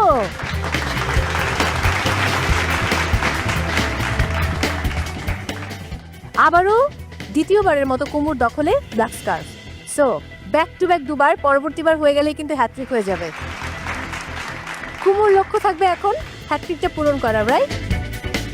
আমি আজকের পর্বে প্রথম স্থান অধিকার করে ব্ল্যাক স্কার্ফটি অর্জন করেছি। আমার ভালো লাগছে, কিন্তু এটা পেতে গিয়ে আমার যে মানসিক চাপটা সহ্য করতে হয়েছে তা আমি ভাষায় বুঝাইতে পারবো না। কারণ আমি নিজে সেজুতি আপুকে একটা সহজ রেসিপি দিয়েছিলাম এবং সেটা থেকে সে 29 স্কোর করেছিল। তো ওনাকে বিট করতে হলে আমাকে 29-এর প্লাস পেতে হবে আউট অফ 30। এটা যে কত বড় একটা মেন্টাল প্রেশার ছিল আমার জন্য। কংগ্রেচুলেশনস কুমু। বিজ্ঞ 3 বিচারক, এবার বিদায় নেবার পালা, আপনাদের অনুমতি প্রার্থী। অবশ্যই। দর্শক, শেষ হলো আমাদের দ্বিতীয় চ্যালেঞ্জ স্বাদের বিশ্বভ্রমণ, এবং এই স্বাদের বিশ্বভ্রমণের মধ্য দিয়ে মনে হচ্ছিল যে আমরা একটা ইমোশনাল জার্নি শেষ করলাম। বিদায় নিলেন দুজন পার্টিসিপেন্টস, ডক্টর মুনিম এবং মাইমুনা। বাকি রইলেন 18 জন, এবং এই 18 জনকে নিয়ে আমাদের নতুন জার্নি শুরু হচ্ছে, নতুন চ্যালেঞ্জ শুরু হচ্ছে। সো সেরা রাঁধুনি নিয়ে আপডেটস পেতে হলে চোখ রাখতে হবে সেরা রাঁধুনির ফেসবুক পেজ এবং ইউটিউব চ্যানেলে, সেই সঙ্গে মাছরাঙার ইউটিউব চ্যানেলে। সবাই অনেক ভালো থাকুন, দেখা হচ্ছে আবারও সেরা রাঁধুনি রান্নায় শ্রেষ্ঠত্বের লড়াই সিজন 8-এ।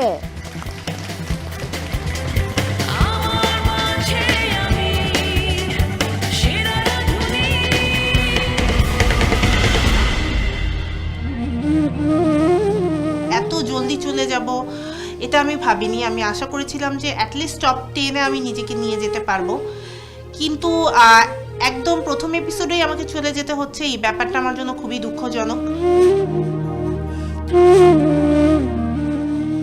বিন্দুমাত্র দুঃখ আমার নেই, কারণ আমি আমার কমতিগুলো জেনে গেলাম।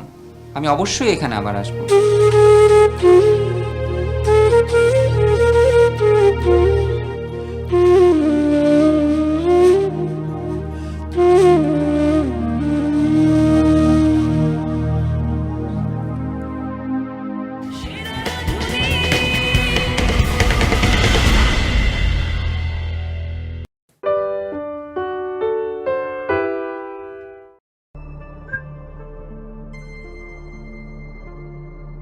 Mà bia à. Đây đây.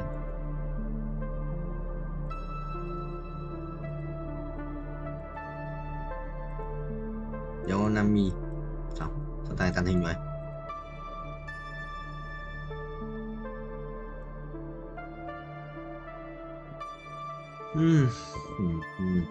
Thế rồi, hết dây vít của Temuske rồi.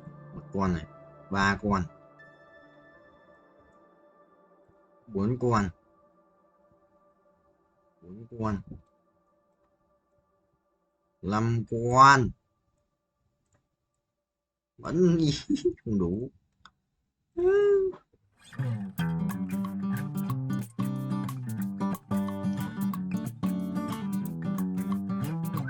Pet tôi biết rồi hả? Em mày pet sao? Không rồi.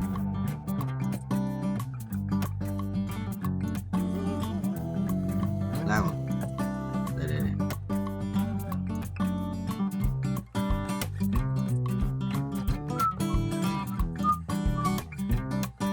Đồ lắc pet cắn lắc thế. Có setting đồ họa tôm với tôm à? Tôm mà tôm rồi. Bảo sao không bật, bảo sao đi đặc biệt, bảo sao cái lúc vỡ nhiều đấy, ngu luôn mà.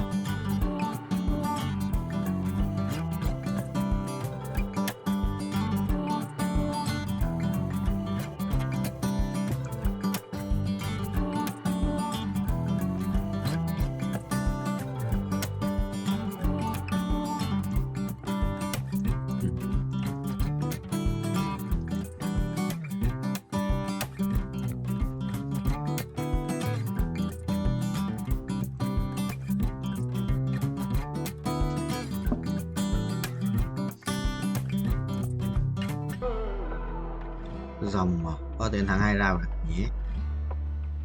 Hai đấy, số điện thoại ngay bên trên đầu với cả gori đờ trên đầu mình. Rồi lại lỗi cái này. Đấy, ăn lắm.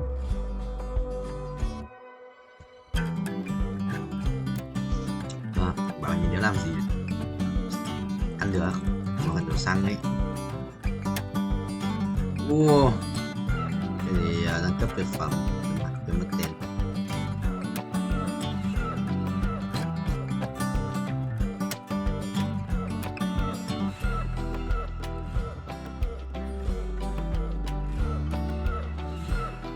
Này đủ tiền hơn rồi, chắc chắn là nhiều hơn vậy rồi.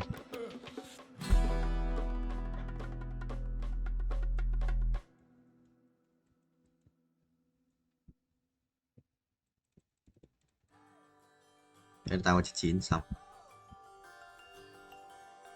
Giờ chết là đi luôn này. À nó có cả cái kia nữa. Thế nào? À không, mà chưa có ấn đâu cả. Tại hai lỡ bạc với Hùng Cường thì đéo ấn. 6 kỳ quái, 3 kỳ quái 6 hành rồi. Một ấn nữa thôi là lên 7 rồi, nhớ có một ấn nữa. Cái đi à. Đó. Thôi thôi đi đi thôi. À chết chết, một máu xong. Lấy cái đồ theo như mình nghĩ rồi.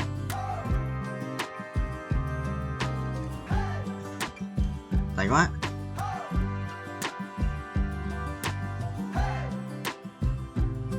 Phải chết đi buộc cô về.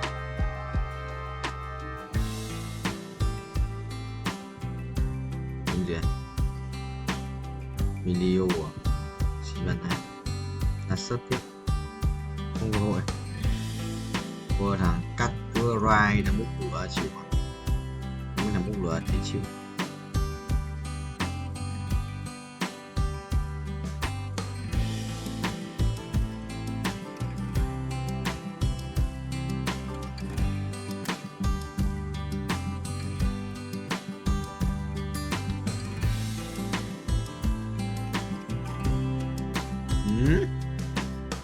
Không, là set đồ siêu kinh. Là set bây giờ thằng SU mua thằng hoa SU 2 là set không đỡ được hết đâu. Mua thằng hoa bật rồi à? Rồi, chưa bật. Bật rồi á. Thế phế ở gì nhỉ?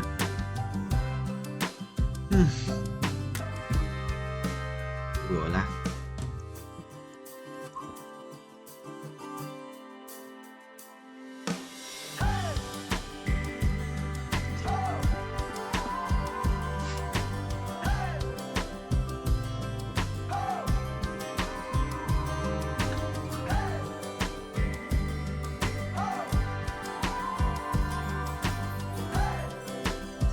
đã có Pepsi ơi.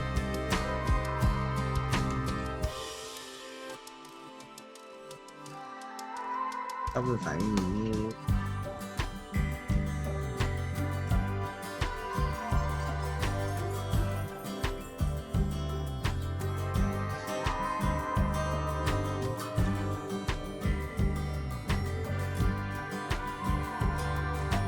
Pepsi ơi, mẹ ơi, ông cha của mình phản phụ ra là không thấy các bạn bắt dậy bao giờ cái tổ đội nào dạ mất 10 rainbow biết lâu điên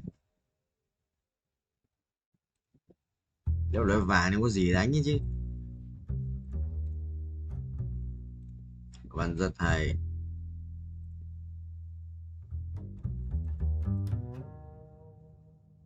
Học vậy nhỏ là được không báo đâu trời lỗi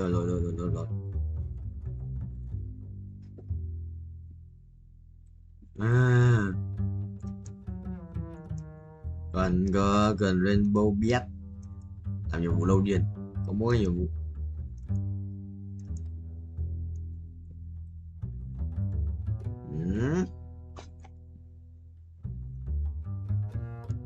wow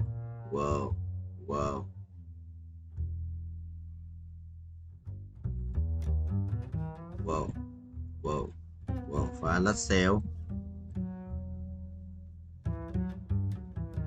rồi nó phản bội được lời thầy phần bạn mất dậy phao đầu cái thủ đô từ nào đó họ dạ các bạn đạp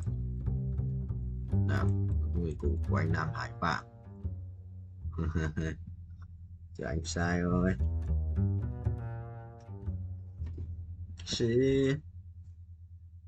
vô con lịch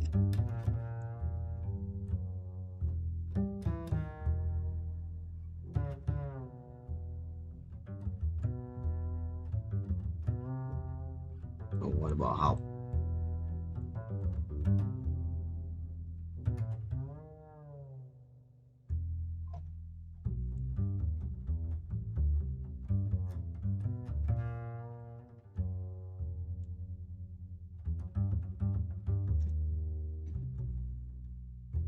còn nói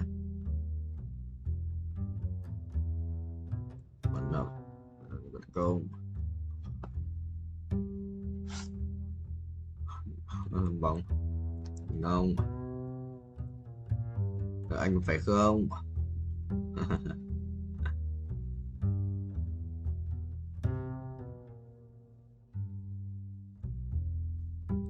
Dạ. Gì rồi đi, gạch quá dữ. Đọc ở cử.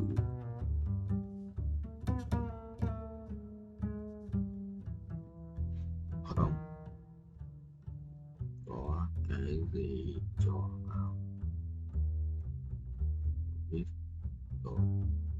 Bắt cái áo phía quạt và các bạn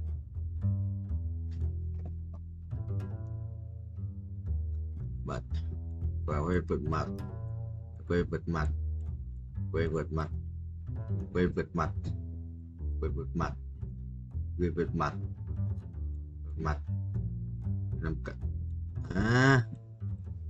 như là ruồi. Tí chỉ bại đây ông cháu ạ. Một người mày là một người rồi thằng này lít vip quay clip.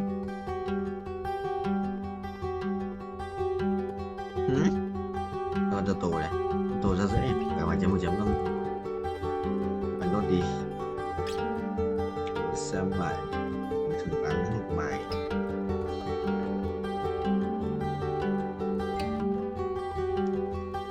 Đấy quay mãi được.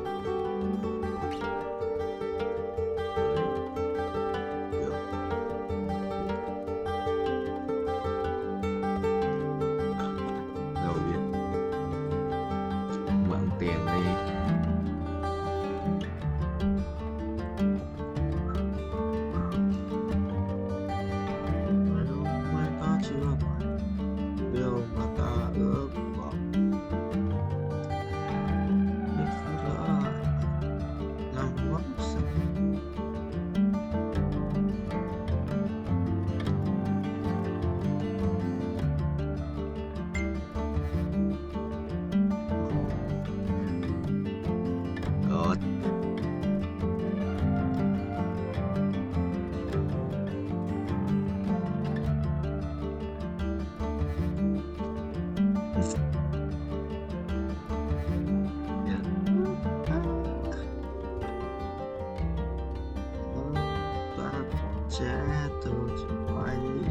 Mình chiến thoát rồi còn một chết